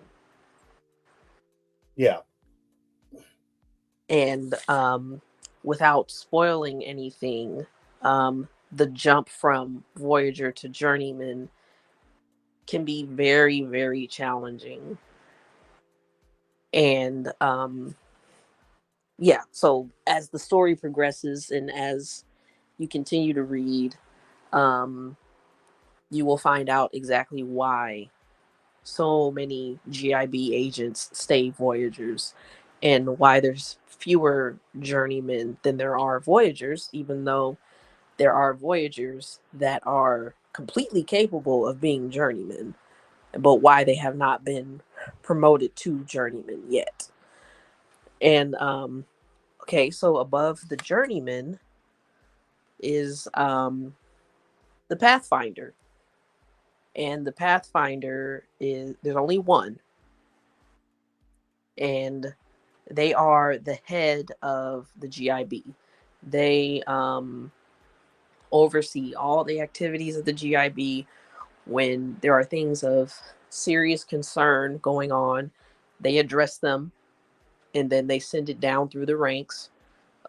It could be just like a memo, it could be a notice, it could be um, we need to have an emergency meeting about this and we need to talk about it now. Um, and they also do make the final decision on whether or not to expel a GIB agent from the organization. They get the ultimate say. Um, not a journeyman, not a voyager. The Pathfinder is the one that reviews every single journeyman or every single agent that might be in danger of being expelled. And the Pathfinder has usually been in the organization for a long, long time, and it's the GIB is merit based and not nepotism and favoritism don't really work in the GIB. I'll say that. Yeah. No, So not from what I've seen. So if you have a cousin in the GIB, that does not guarantee that you will be able to qualify. It is your merits, your efforts, your sacrifices, and yours alone that get you in. And yeah, so as the story goes on, you will see um, people have mixed opinions about the GIB, and um, just to clarify, the GIB is not a cover for the FBI in our world. That's not who they No, are. no, it is an independent organization from what I understand. Yes, it is very much so. And I think even in the description that I put out with their emblem and their just a little bit about their history, it states specifically that their interests are parallel to the galactic government, but they are not an instrument of the galactic government. One sec. Take a look at this. The true justice thrives on knowledge. Which this is the one for the GIB, Yes, and you put out the description on it. Say that was founded many years ago by an Iberian war hero named Rexus Stein, which was mentioned in the chapter we just read. yes. So yeah, and then you got the tenets of the Galactic Investigative Bureau. I shall take no bribe, willingly serve others. Honesty is honorable, no innocent blood shall I shed. All are equal before the law. Justice is my daily bread. Give dignity to the poor, serve the weak, supplant despair with hope. When all others fall, stand for them. So Yes, yeah, those are the tenets that they adhere to. Those are the tenets that they have to recite when they are inducted into the GIB, and they are expected to uphold those tenets throughout their entire service, whether they retire or they die in the field. So, yeah, this joining the GIB is not for the faint of heart. It is not for the weak. It is not for the irresponsible. It is not for the reckless. Um, so, um, just just throwaway exposition.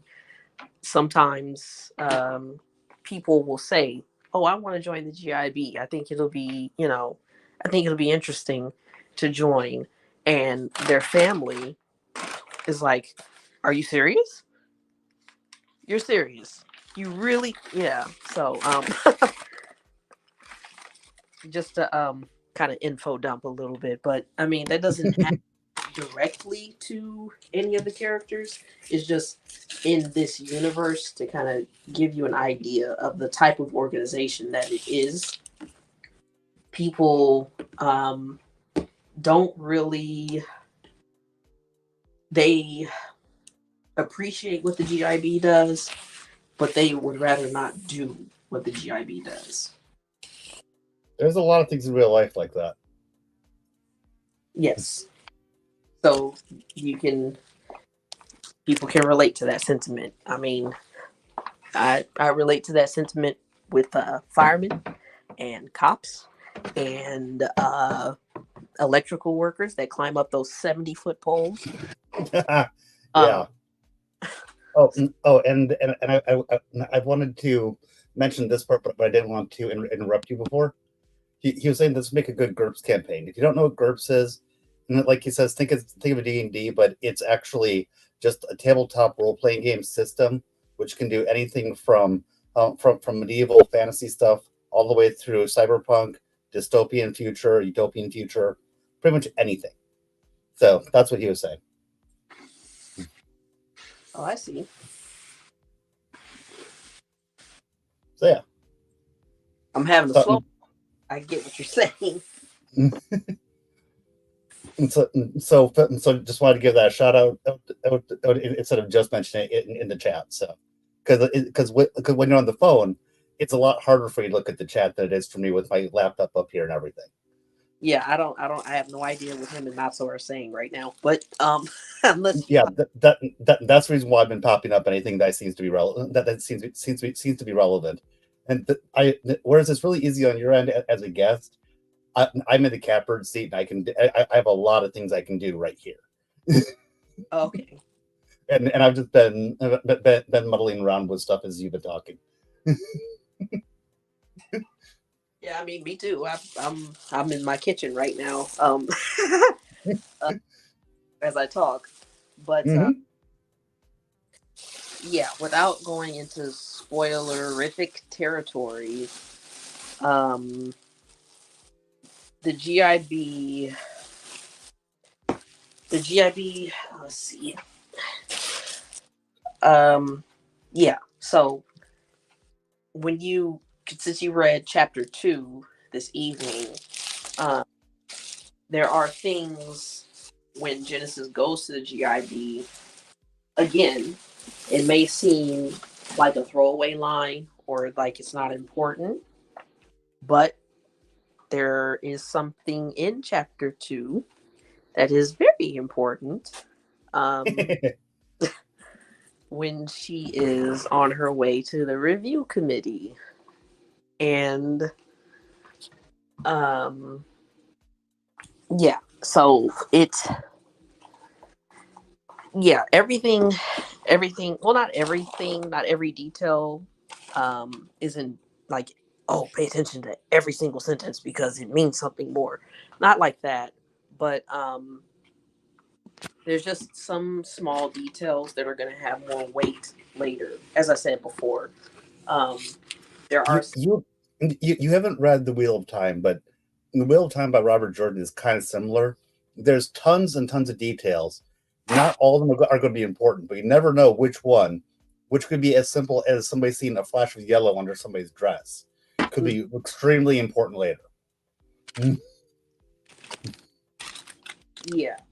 So when it comes to the GIB, the look at the tenets and pay attention to what they say and pay attention to what they do because it's all gonna be very, very important um, as the story goes on for uh, good reasons and also bad reasons.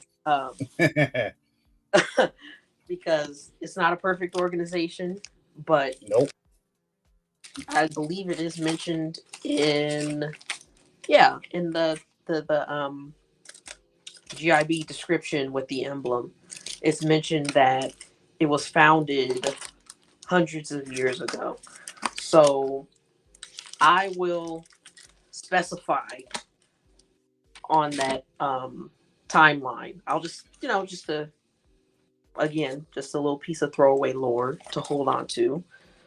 Um, so the GIB was founded in 15,000 BCE. So it's extremely old. Yeah. And I'm not sure if I'm going to write a spin-off book about its founding. I mean, if that's something that people want, then I could consider it.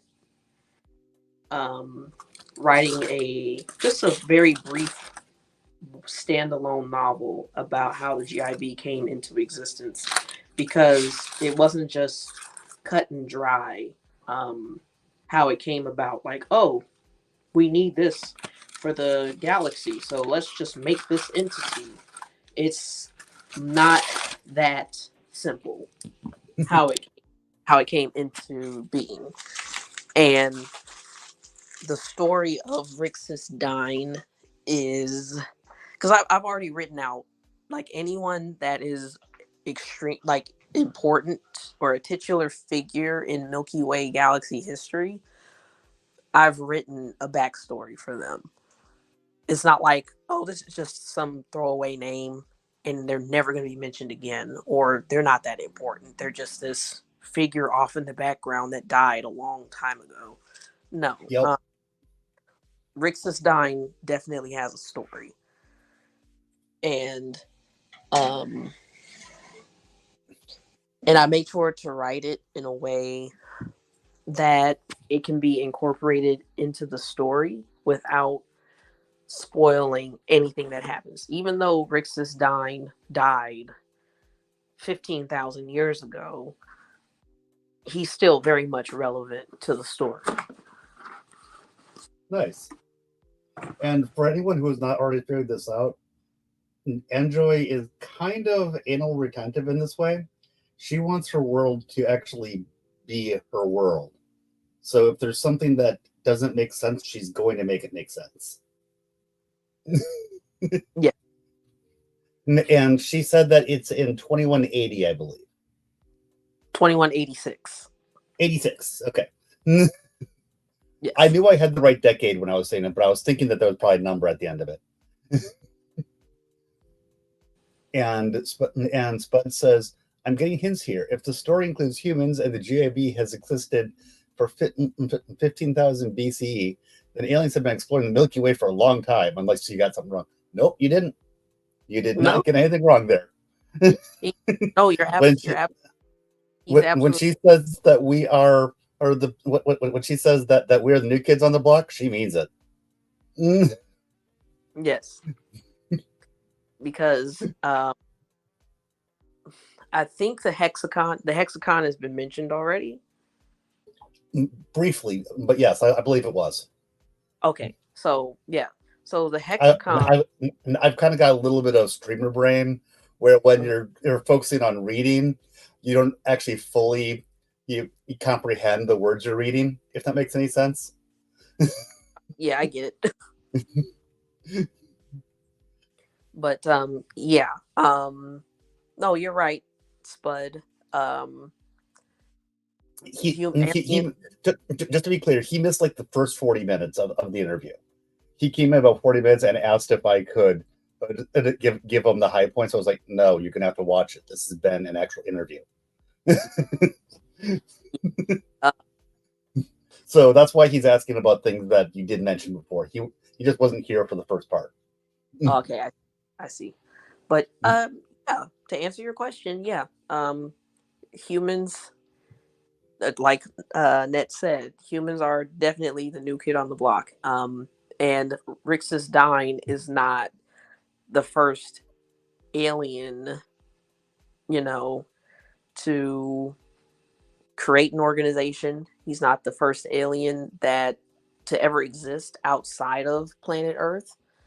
Um, he just so happened to be alive 15,000 years ago, but there are literally, I don't think this is too spoilery, but there are literally hundreds of thousands of years that humans were completely unaware that there were aliens that existed long before them. Mm-hmm. And this so the story is basically about how humanity is finding its footing in this community that's been existing for a very, very, very long time.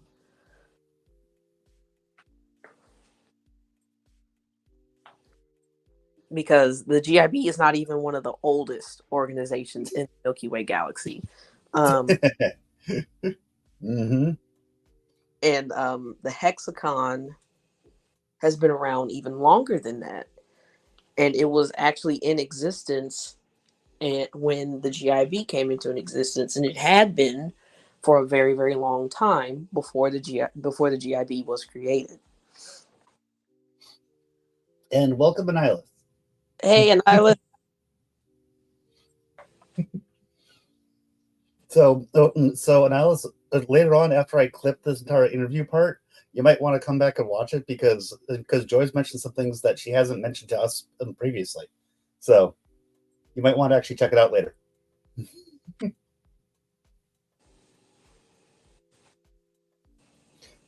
Oh, and I just want to make one point into that in the after or not so saying the fucking bureaucracy. It, with how long everything's been around, this is why it's such an entrenched bureaucracy. Because things that have been around for this long end up growing bureaucracies. Just wanted to point that out. yes. So to not so's frustration, um, the GIB has all this. Yes, Lars. What's Stellaris? I am not sure, but I am assuming it's some kind of modeling program. Ah, well, you have my permission because I have no idea what that is, but the more exposure to the universe of singularity, the better off it'll be. My intention, I'm not saying that I want millions of people to be interested in singularity. It'd just be nice to have a few hundred people interested or whatever.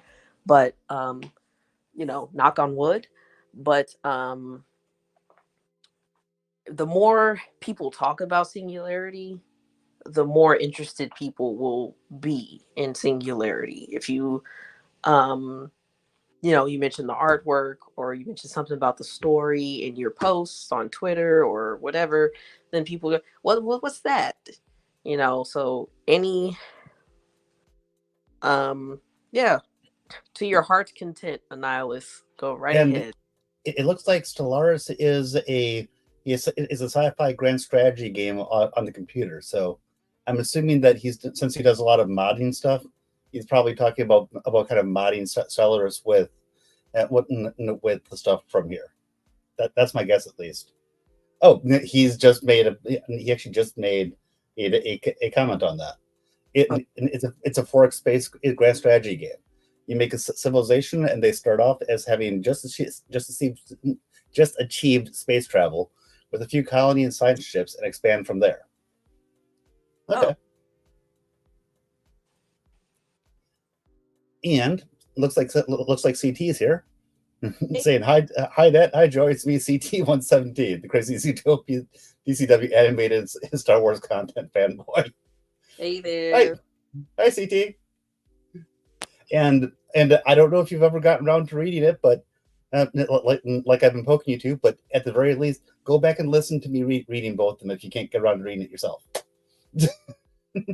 Yes, and the interview where I've been uh I mean,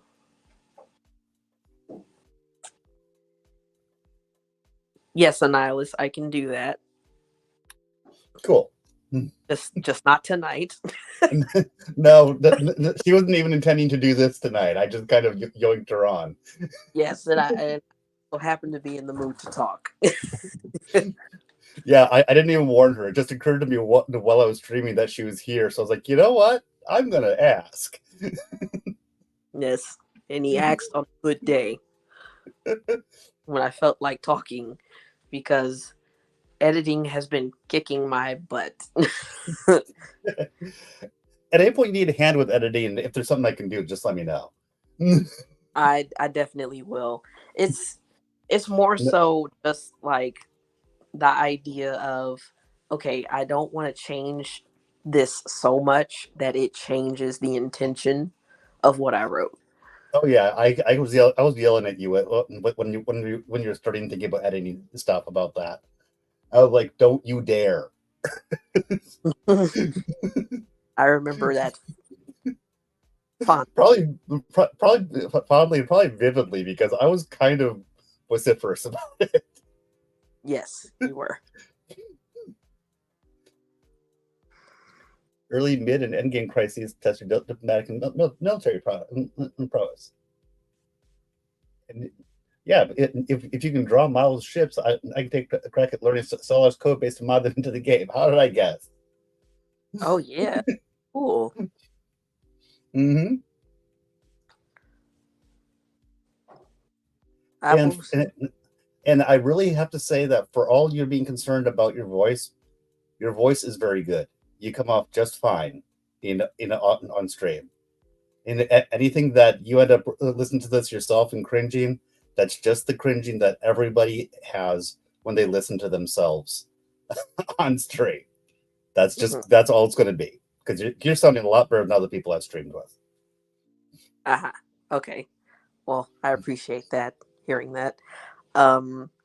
So since you have this picture up, um, I thought you might like that one to be shown. yes. Yeah. Wow. I posted that a long time ago. Oh So, yeah, that's why the highlights was easy. I was able to flip through the stuff pretty quickly. oh yeah, yeah, yeah. Oh yeah. Let me make sure I mention that. Any artwork, concept artwork, any images created by another artist, but they help immerse you in the story, are going to be in my highlights tab on my X profile, and and so you can. and Android probably has not noticed this, but I've had a banner going along the bottom screen for a while, which has her username on X. Yes, I saw that. So anybody who is not already following her, go follow her. Yes, please. The more the more traction or the more traffic there is to Singularity, the better it'll perform. And um, I no matter what, um, I will be writing the second volume, no matter what. At various points during the creation of this, and this is not a spoiler, but it's behind the scenes when she was getting low and being artists like artists are, she was going, "I'm going to delete this," and my response was, "That's fine. I have backups." Yeah, just in case I went on a creative rage and decided to just delete it all. He Yeah, has back. and at that point, I don't think I was already actively making the PDF, so I don't think you actually realized I'd backed everything up. No, I hadn't. Not until you told me. Yeah, I was like, And yeah, it's right there. oh yes, Darth, I will be using Blender because those images you see on the screen, I cannot do that. I'll just tell you that now. By the way, the main reason why I no longer cringe at my own voice is that even before I was doing YouTube, I've actually given in speeches at seminars, and I've also taught classes and heard myself on recordings. So it eventually, if you do it enough, you just stop worrying about it. Yeah, I mean it's just those initial, because I've done Yeah. I've done a few YouTube videos and did voiceover recordings, and I tried to make sure everything was just right, and it still sounded horrible, like I was talking through an asparagus. But Yeah, you've done a few, but when I say that I've done a lot, let's go take a look at my YouTube channel. How many streams have I done? yes, Yeah, but let's see here. It says, oh, it's not actually showing me here. It's over 1,000. oh, you should be totally used to voice now. Yes, I just throw I just start streaming a game, and I start playing a game, and I go, oh, what the hell? I'm going to stream it to the audience.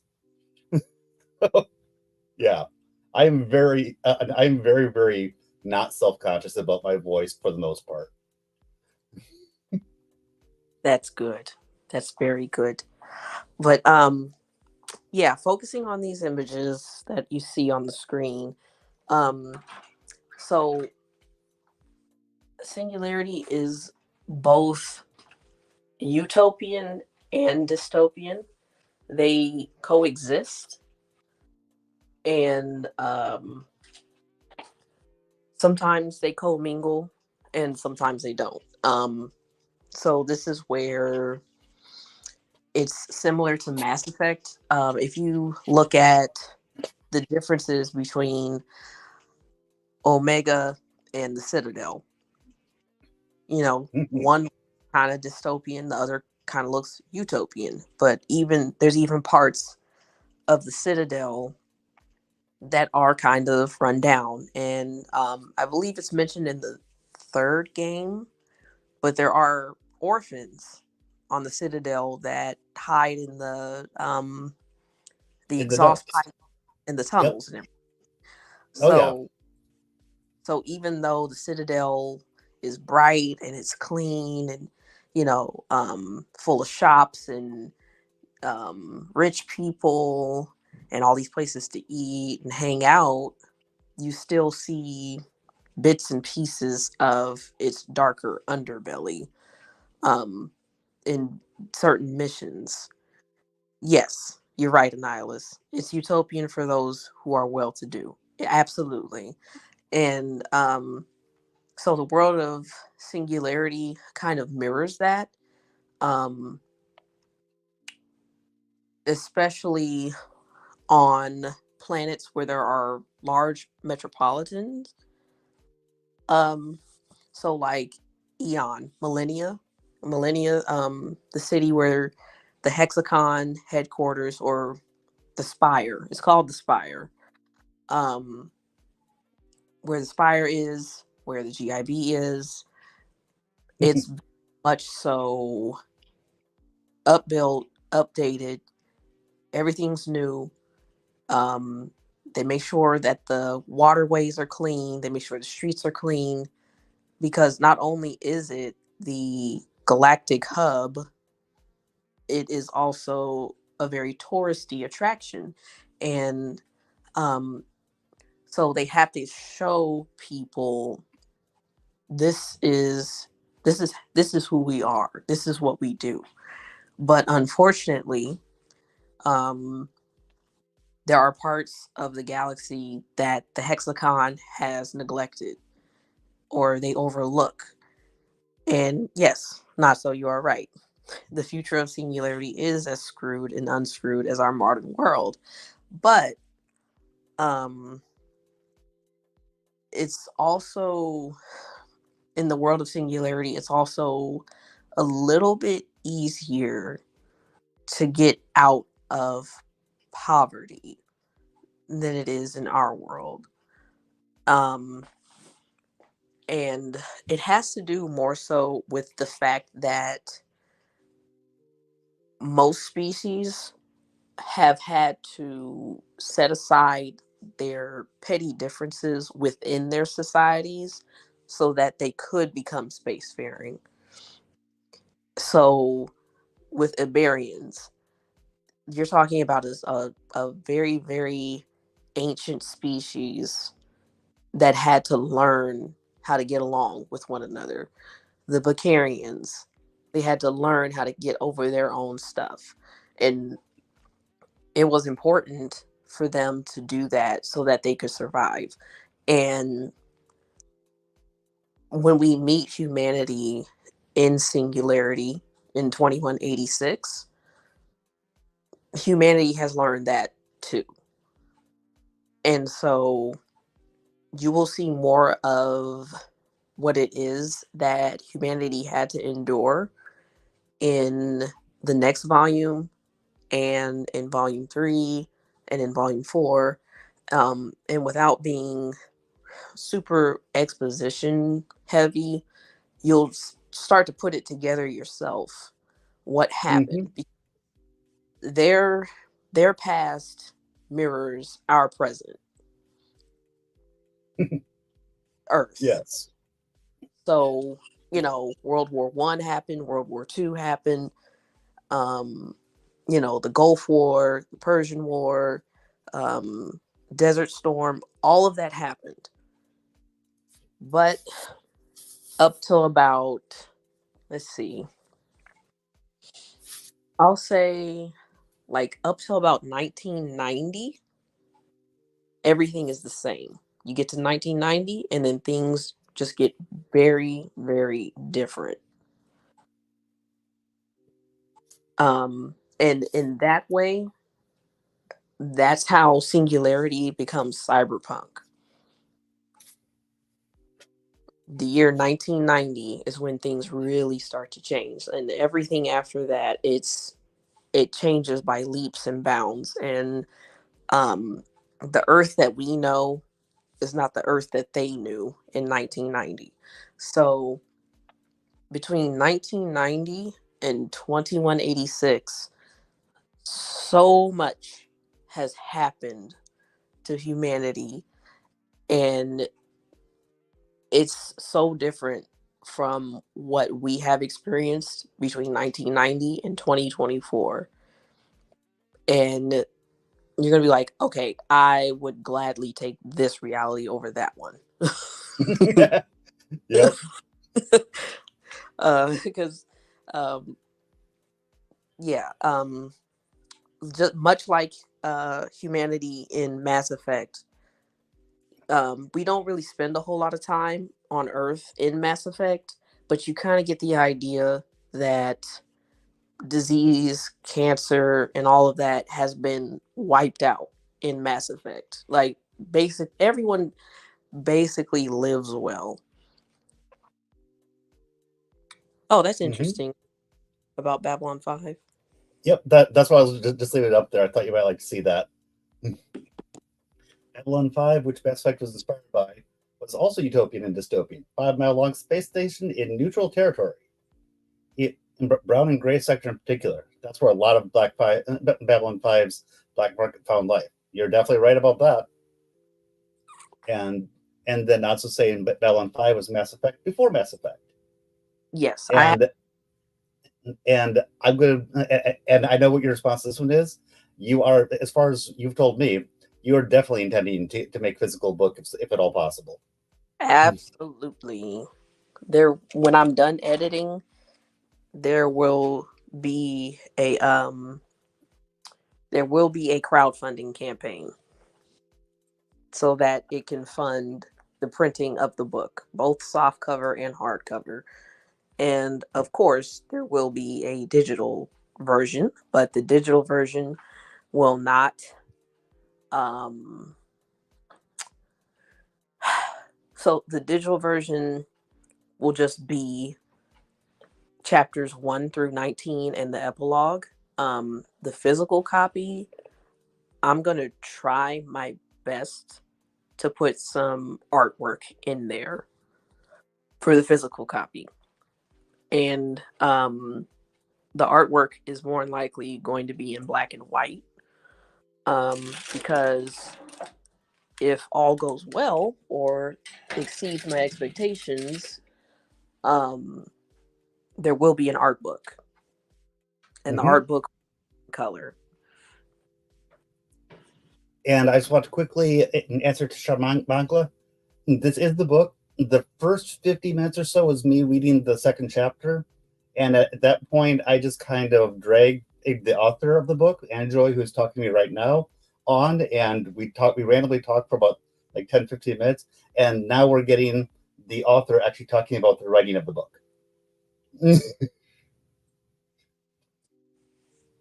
So, yeah.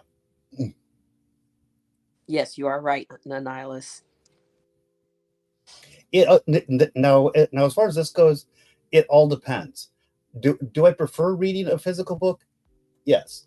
However, and I don't always have the luxury of being able to carry my library with me, unless as we're talking about my digital library, in which case I carry about 1,000 books in my pocket. Well, So yeah, it all depends on what you're valuing at the moment, which one is better. yeah. If you're constantly on the move, yeah, that makes sense. Which I am. Yeah, you get a pass. I mean, you've seen me just wandering around. I mean, not physically seen me, but you've known that I'm just bouncing from one place to another, and Yeah, I'm just interacting while doing that stuff. And guess what? A yeah, physical book doesn't work so well for that. yeah. It wouldn't make sense for you to be walking around with a big old library on your back. Yep. Never mind the fact I do have a library at home. I don't know many people who read more books than I do than I have. Definitely. um, Patreon. I don't think that she exactly has plans on how she's doing the crowdfunding quite yet. Yeah, I have no idea yet. But I will. I will consider Patreon. Mm-hmm. Oh, nice. And thank you for coming. And I hope you like the third chapter, Spud. Yes, thank you for stopping by.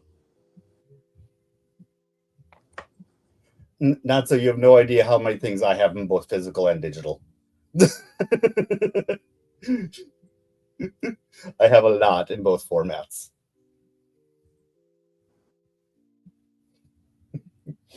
It's not necessarily that your grammar sucks, it's that your typing sucks.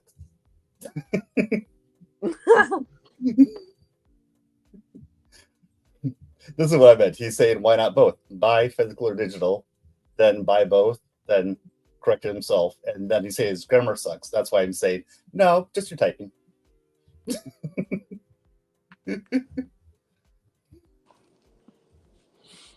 Which, by the way, I don't care. I'm just joking. Yes, you do Yeah. have a Star Wars library. We're not going to discuss how on stream.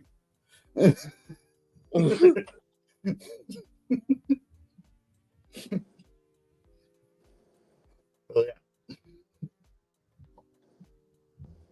Hmm. Oh, Okay. and fun Easter egg for everybody. One of the characters in this book was named somewhat to spite me.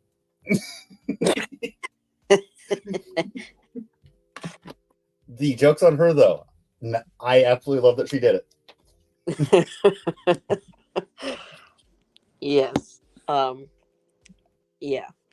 Without going into spoilerific territory for those who haven't read it yet. Um, yes, there is a character that I intentionally included just as a proverbial pie to Net's face. And anybody who's watched me play enough Dark Souls will probably be able to guess which character it is because I have a particular naming convention that I tend to use. Yes, When, I adhere to it, even though um, it may not necessarily fit in this world, but you know the possibilities are endless in singularity. Anything can happen. oh So yeah. when you meet this character, you will know for sure who it is. Hmm. Especially with not so saying that. Oh my gosh. She definitely lives up to her name. Yes. And I don't think it's too much of a spoiler to say that um, she is a recurring character. Yeah.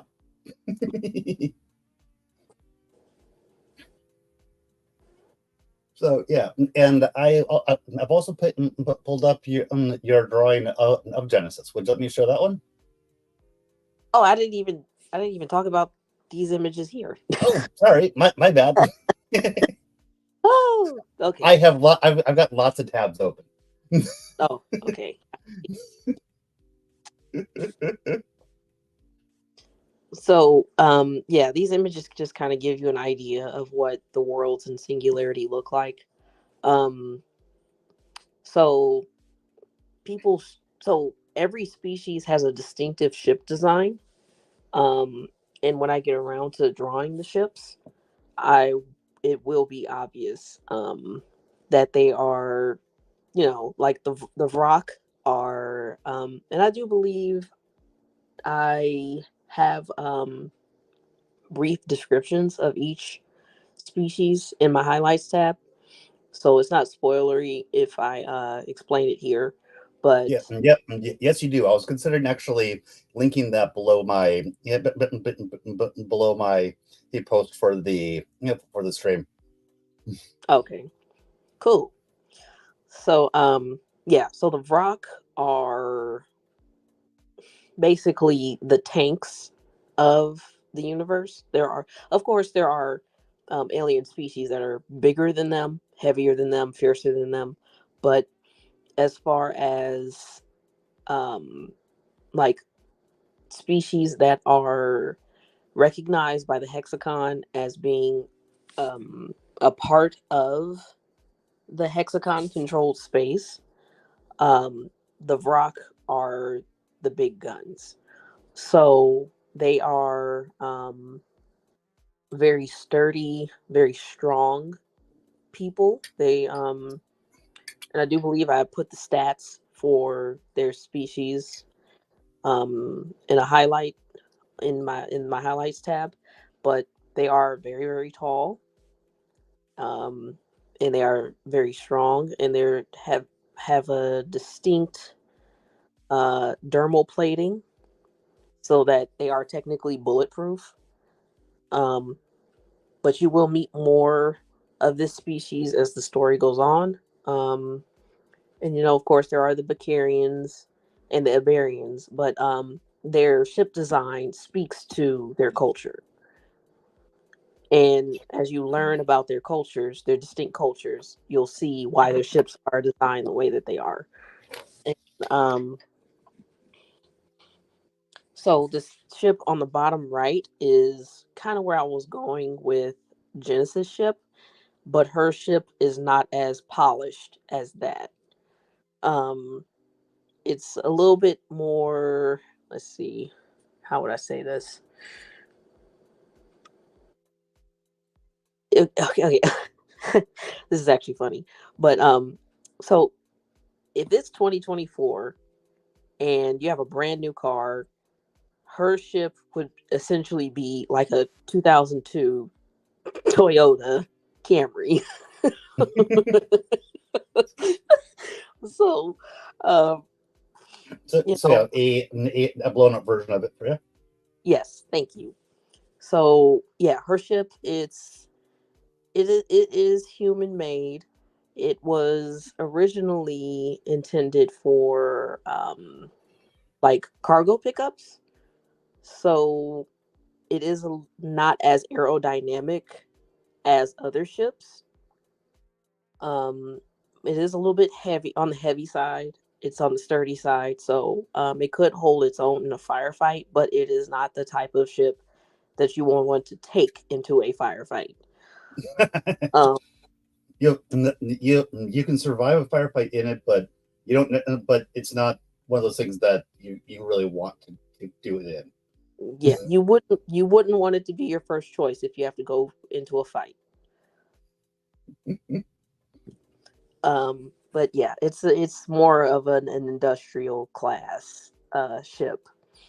And then of course, oh yeah, yeah.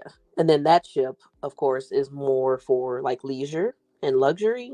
So a ship like this is not going to have any guns. It's not going to have it's going to have shields, but it's not going to have um kinetic shielding that is usually um installed on fighter planes. And these are usually low altitude, so they are not for spacefaring.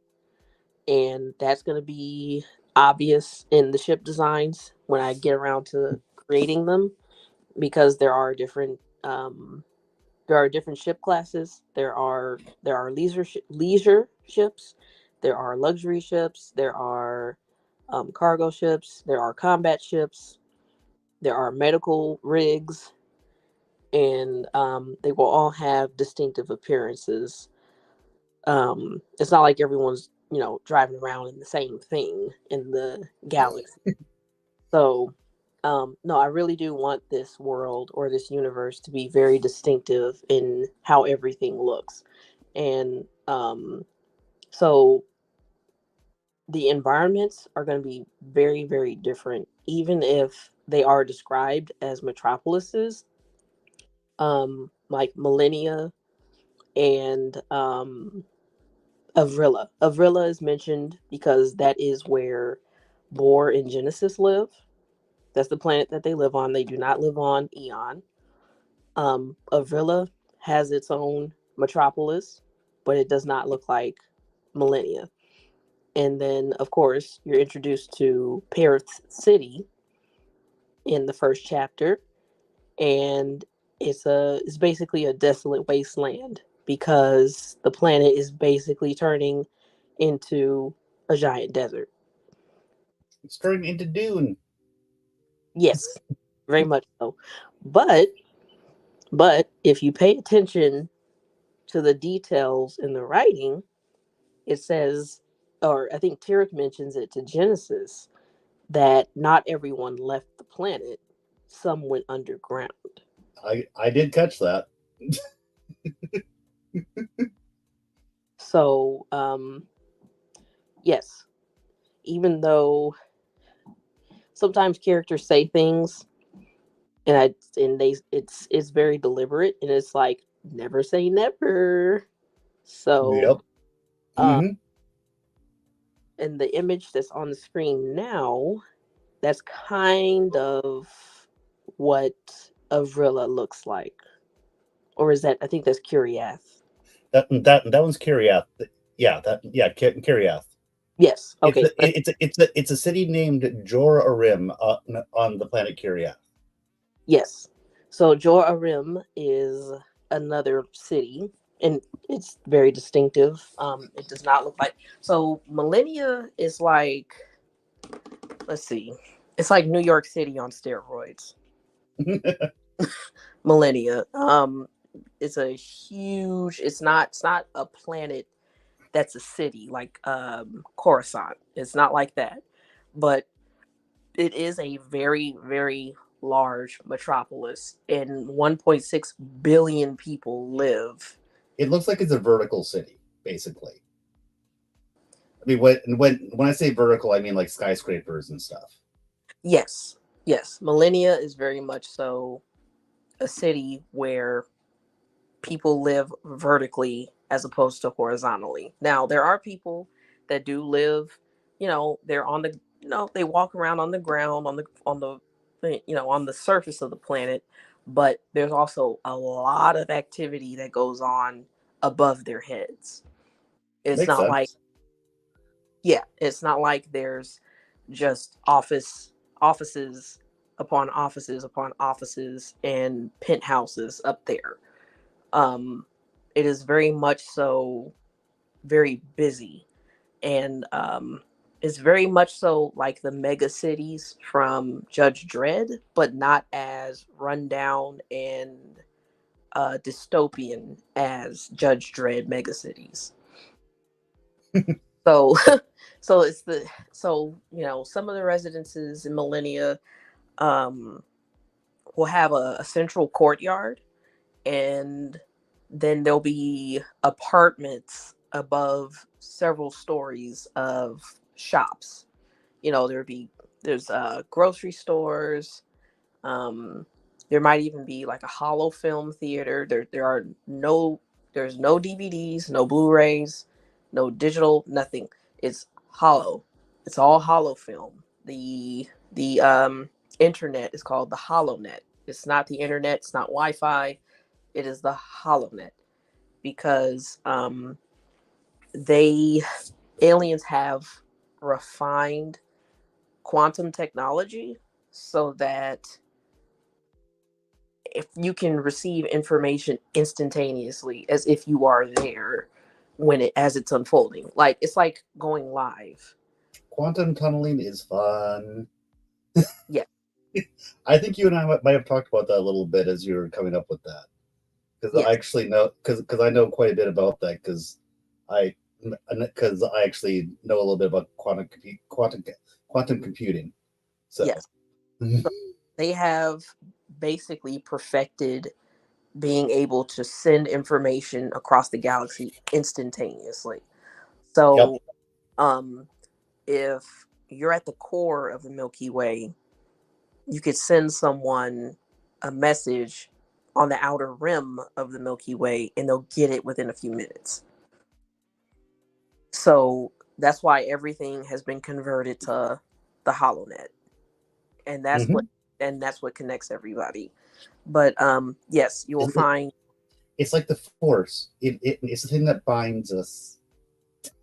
It Yes, surrounds us. yes. Sorry.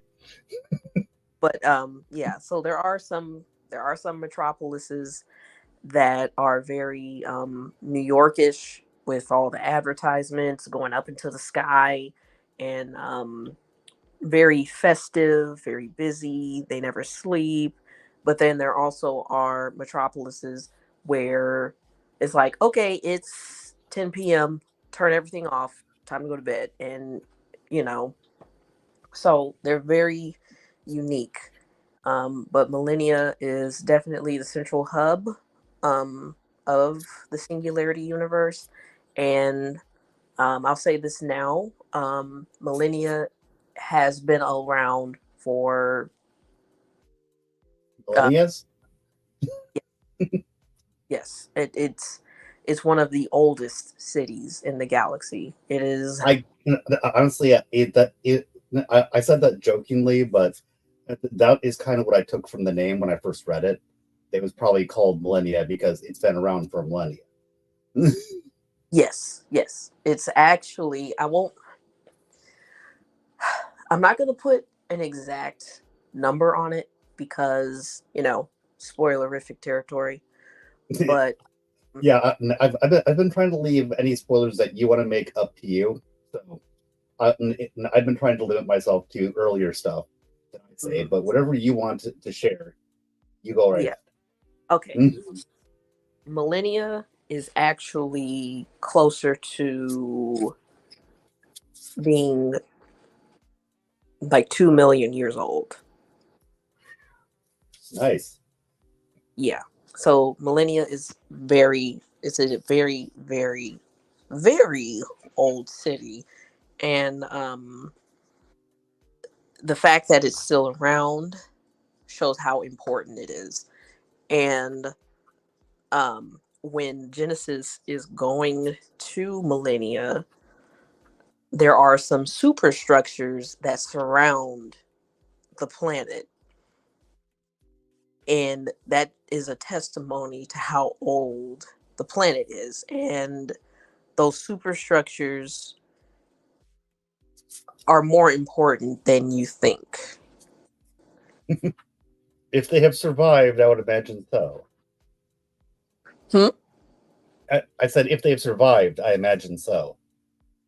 Yes. So, without going again, without going into spoiler territory, um, every that the details are deliberate with that.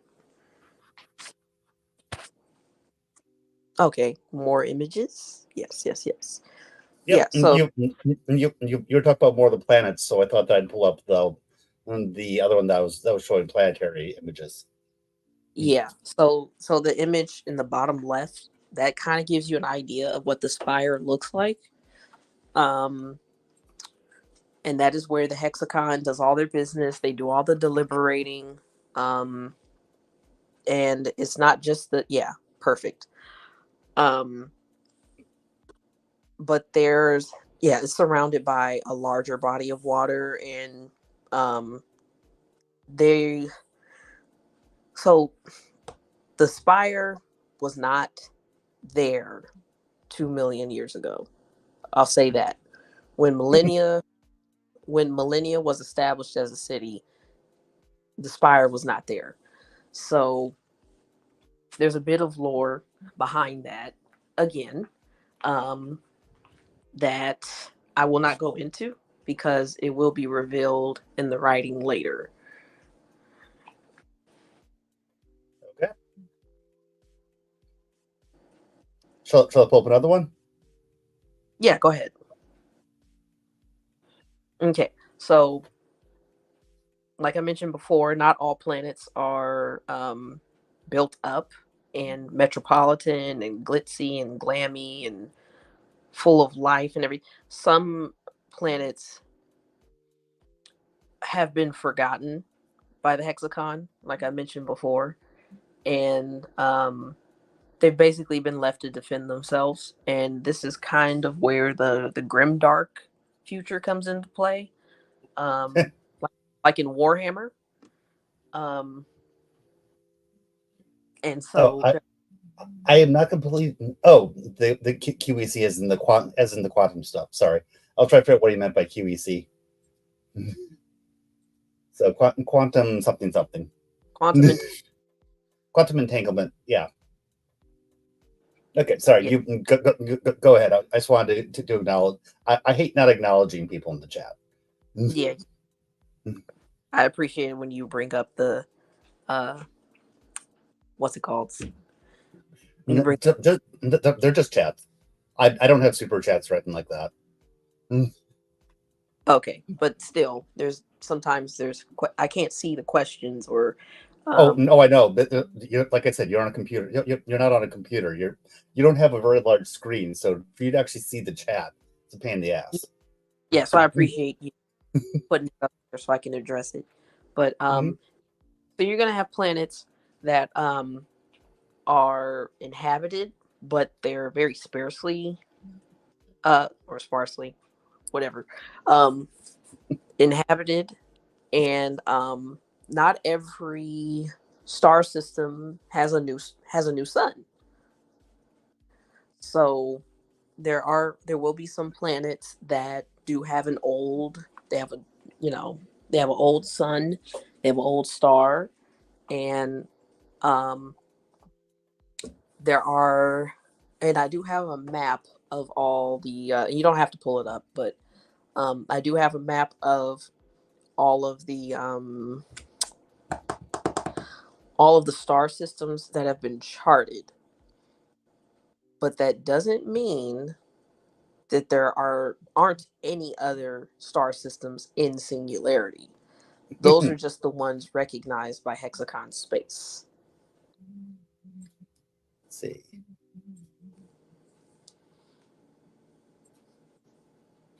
There's a lot in here, so I don't have everything pulled up. No, it's okay. I, it's This is not a slideshow presentation, and you're the tech. And just like you didn't have any prep on this, I didn't do any prep for this part of it either. Yeah, I didn't expect to talk for an hour and 45 minutes either. Yeah, I was intending to just have you come on, say hi, let people hear who you were. And then people went up, and now it's like, oh no, I can't just leave them hanging. Yep. So shall I show a picture of Genesis? Um, is there anyone in the chat that has not seen her? Well, it's not just current chat. I mean, other people are going to see when we cut this out. Oh yeah. That's right. Can if you want to. Yeah, here we go. And this was drawn by Joy. Yes, I drew that. Yep, and I would like to point out that Joy is also the person who has made my avatars. Like in the upper right hand corner, you can see my Battlecat avatar, and if you look at me in my trench coat, that's my avatar over me. The person in the trench coat actually is me, by the way. Yes, filling your So identity. so she is the one who does her own art. The other stuff was just stuff that was inspiring her, but this is actually what she has done herself. Yes, and interesting fact about creating Genesis. Um, Darth. um, that comment's actually pretty funny. Um, If you get away, yeah.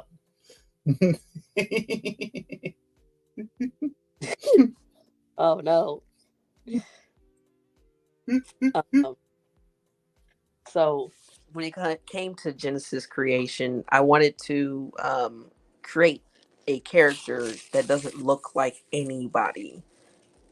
And sometimes when people create characters, they're like, "Oh, it like Captain America was inspired by not Robert Redford. Oh, glasses. I can't remember that Don't actor. lose those. Yeah, I need to see. But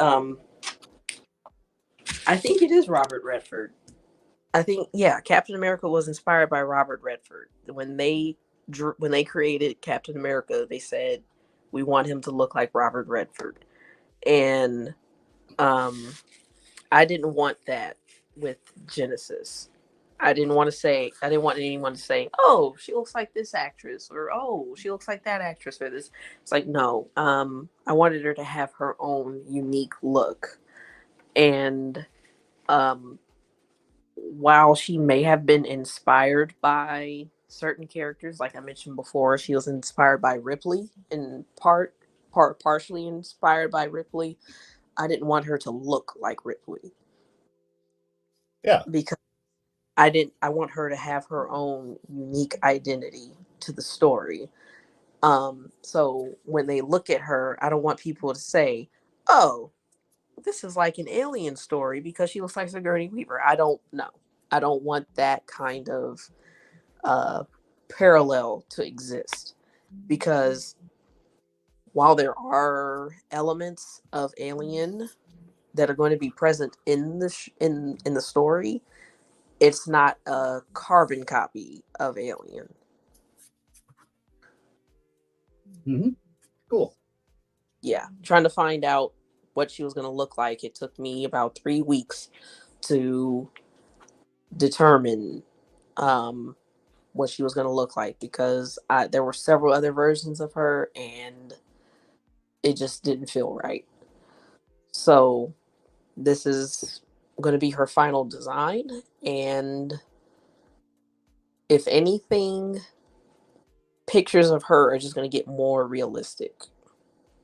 Cool. So, so now it's saying there's no shame in taking inspiration for something or having influenced by the other sci-fi, and I don't think that that's what you're saying. It sounds to me like you're just saying you want herself to seem like like her own person, not that you have a problem with being inspired by, say, Ripley. Oh, no, no, no. Yeah, yeah, that's exactly what I mean. No, she's inspired.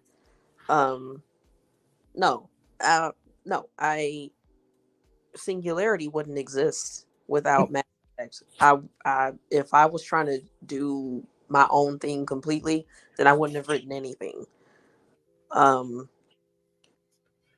yeah, there. Everything comes from something. That's one of the biggest things that my wife likes to say. If a lot of times that if you start getting too worried about, oh no, is it too much like something else?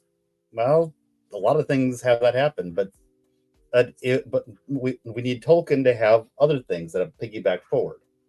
Mm. Yeah, yes. So yes, Singularity um, was inspired by Mass Effect. It was inspired by Alien. It was inspired by Warhammer. It was inspired by Terminator. It was inspired by uh, Cyberpunk Red. It was inspired by a lot of science fiction that came before.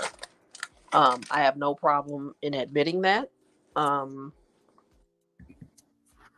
More Genesis for not so to fawn over. um, well, if if I do get around to it, I do want to create a calendar, and the calendar would have uh, unique images of Genesis.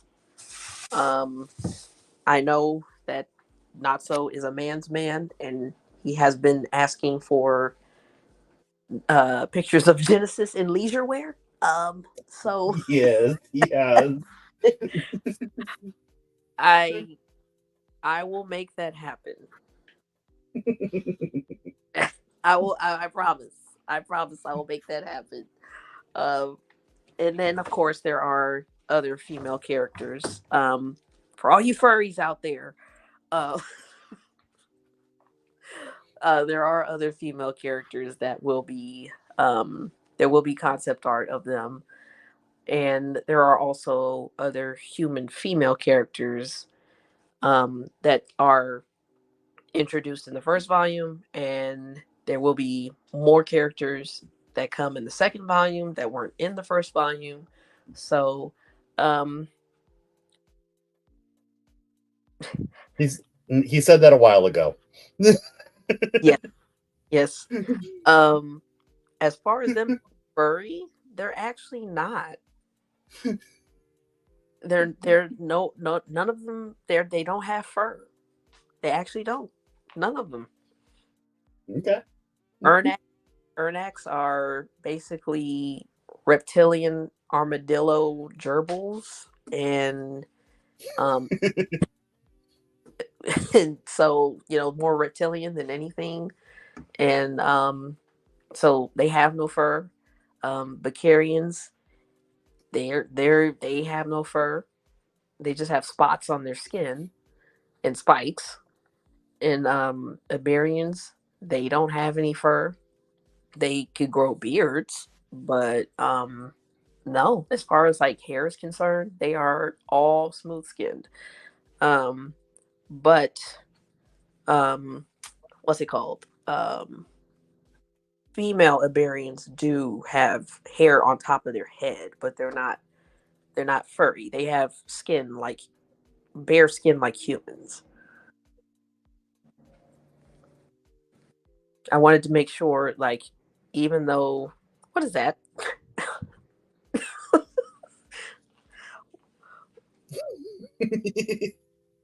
Why'd you put that up? That's a picture of one of your big bad guys. No. Uh, There's a character by the name of that guy's race that I just in my head that's what I see whenever the character comes up. and that is not the least bit intimidating. And I've been torturing her with that one. Yes. And pay no mind to him because the character is actually very foreboding and very scary and very intimidating. He's not a stalk of broccoli.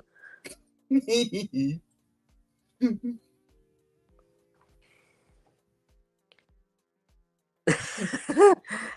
there be an Easter eggs of the most glorious biotic god? Mass Effect reference. Yes. Yes.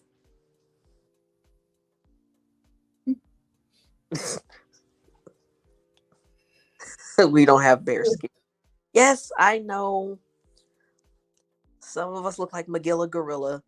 Um, some of us are very furry, but no, they are smooth skinned aliens. They are not hairy aliens because the environments of their home planets are not conducive to hair. And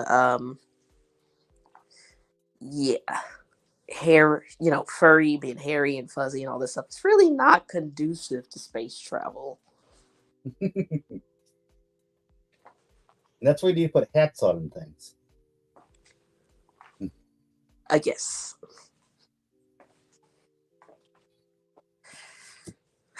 Okay. So I think that covers a lot more than I expected to. Yeah, uh, I was not expecting to do all of this. I guess you could call it exposition. Yeah, I'm just going to call it an interview. Yeah, it can be considered an interview. I haven't given anything away that's spoilerific, so No, um, but so just I'm probably going to end the stream, but I'd like you to stick around so we can talk for a moment before I let you go. me. Yeah, just basically don't go anywhere until I tell you. Okay, well, final thoughts or closing thoughts. Thank you to everybody that tuned in and um. Okay. Okay. Oh, And thank you, Alice. thanks, Dark. Okay, so now your final thoughts. Okay, so thank you to everybody that tuned in to listen to me ramble on and on about this fictional universe in my head. Um, the first volume will be available hopefully in the next 2 to 3 weeks.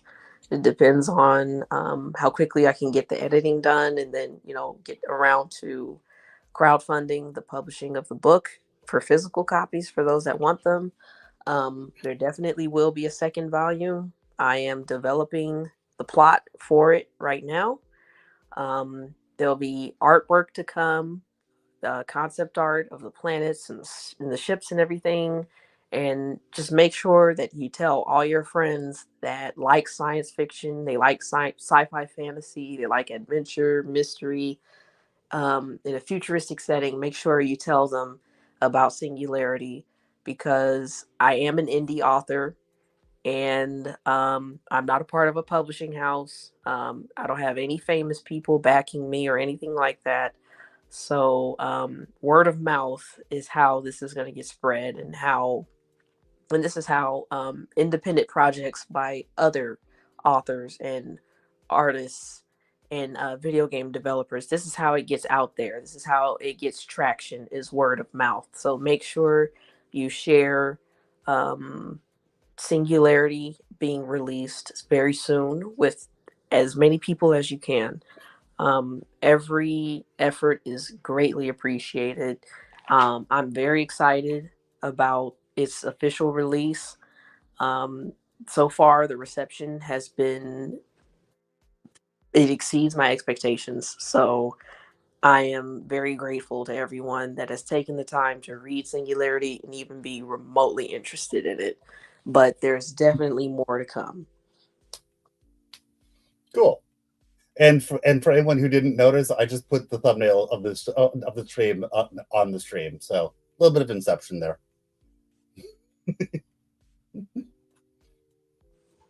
So yeah, thank you to everybody who's been here watching and listening, and I hope that people stick around for the rest. So with that, I'm going to end the stream, and we'll talk in just a moment. Enjoy. Oop. End stream.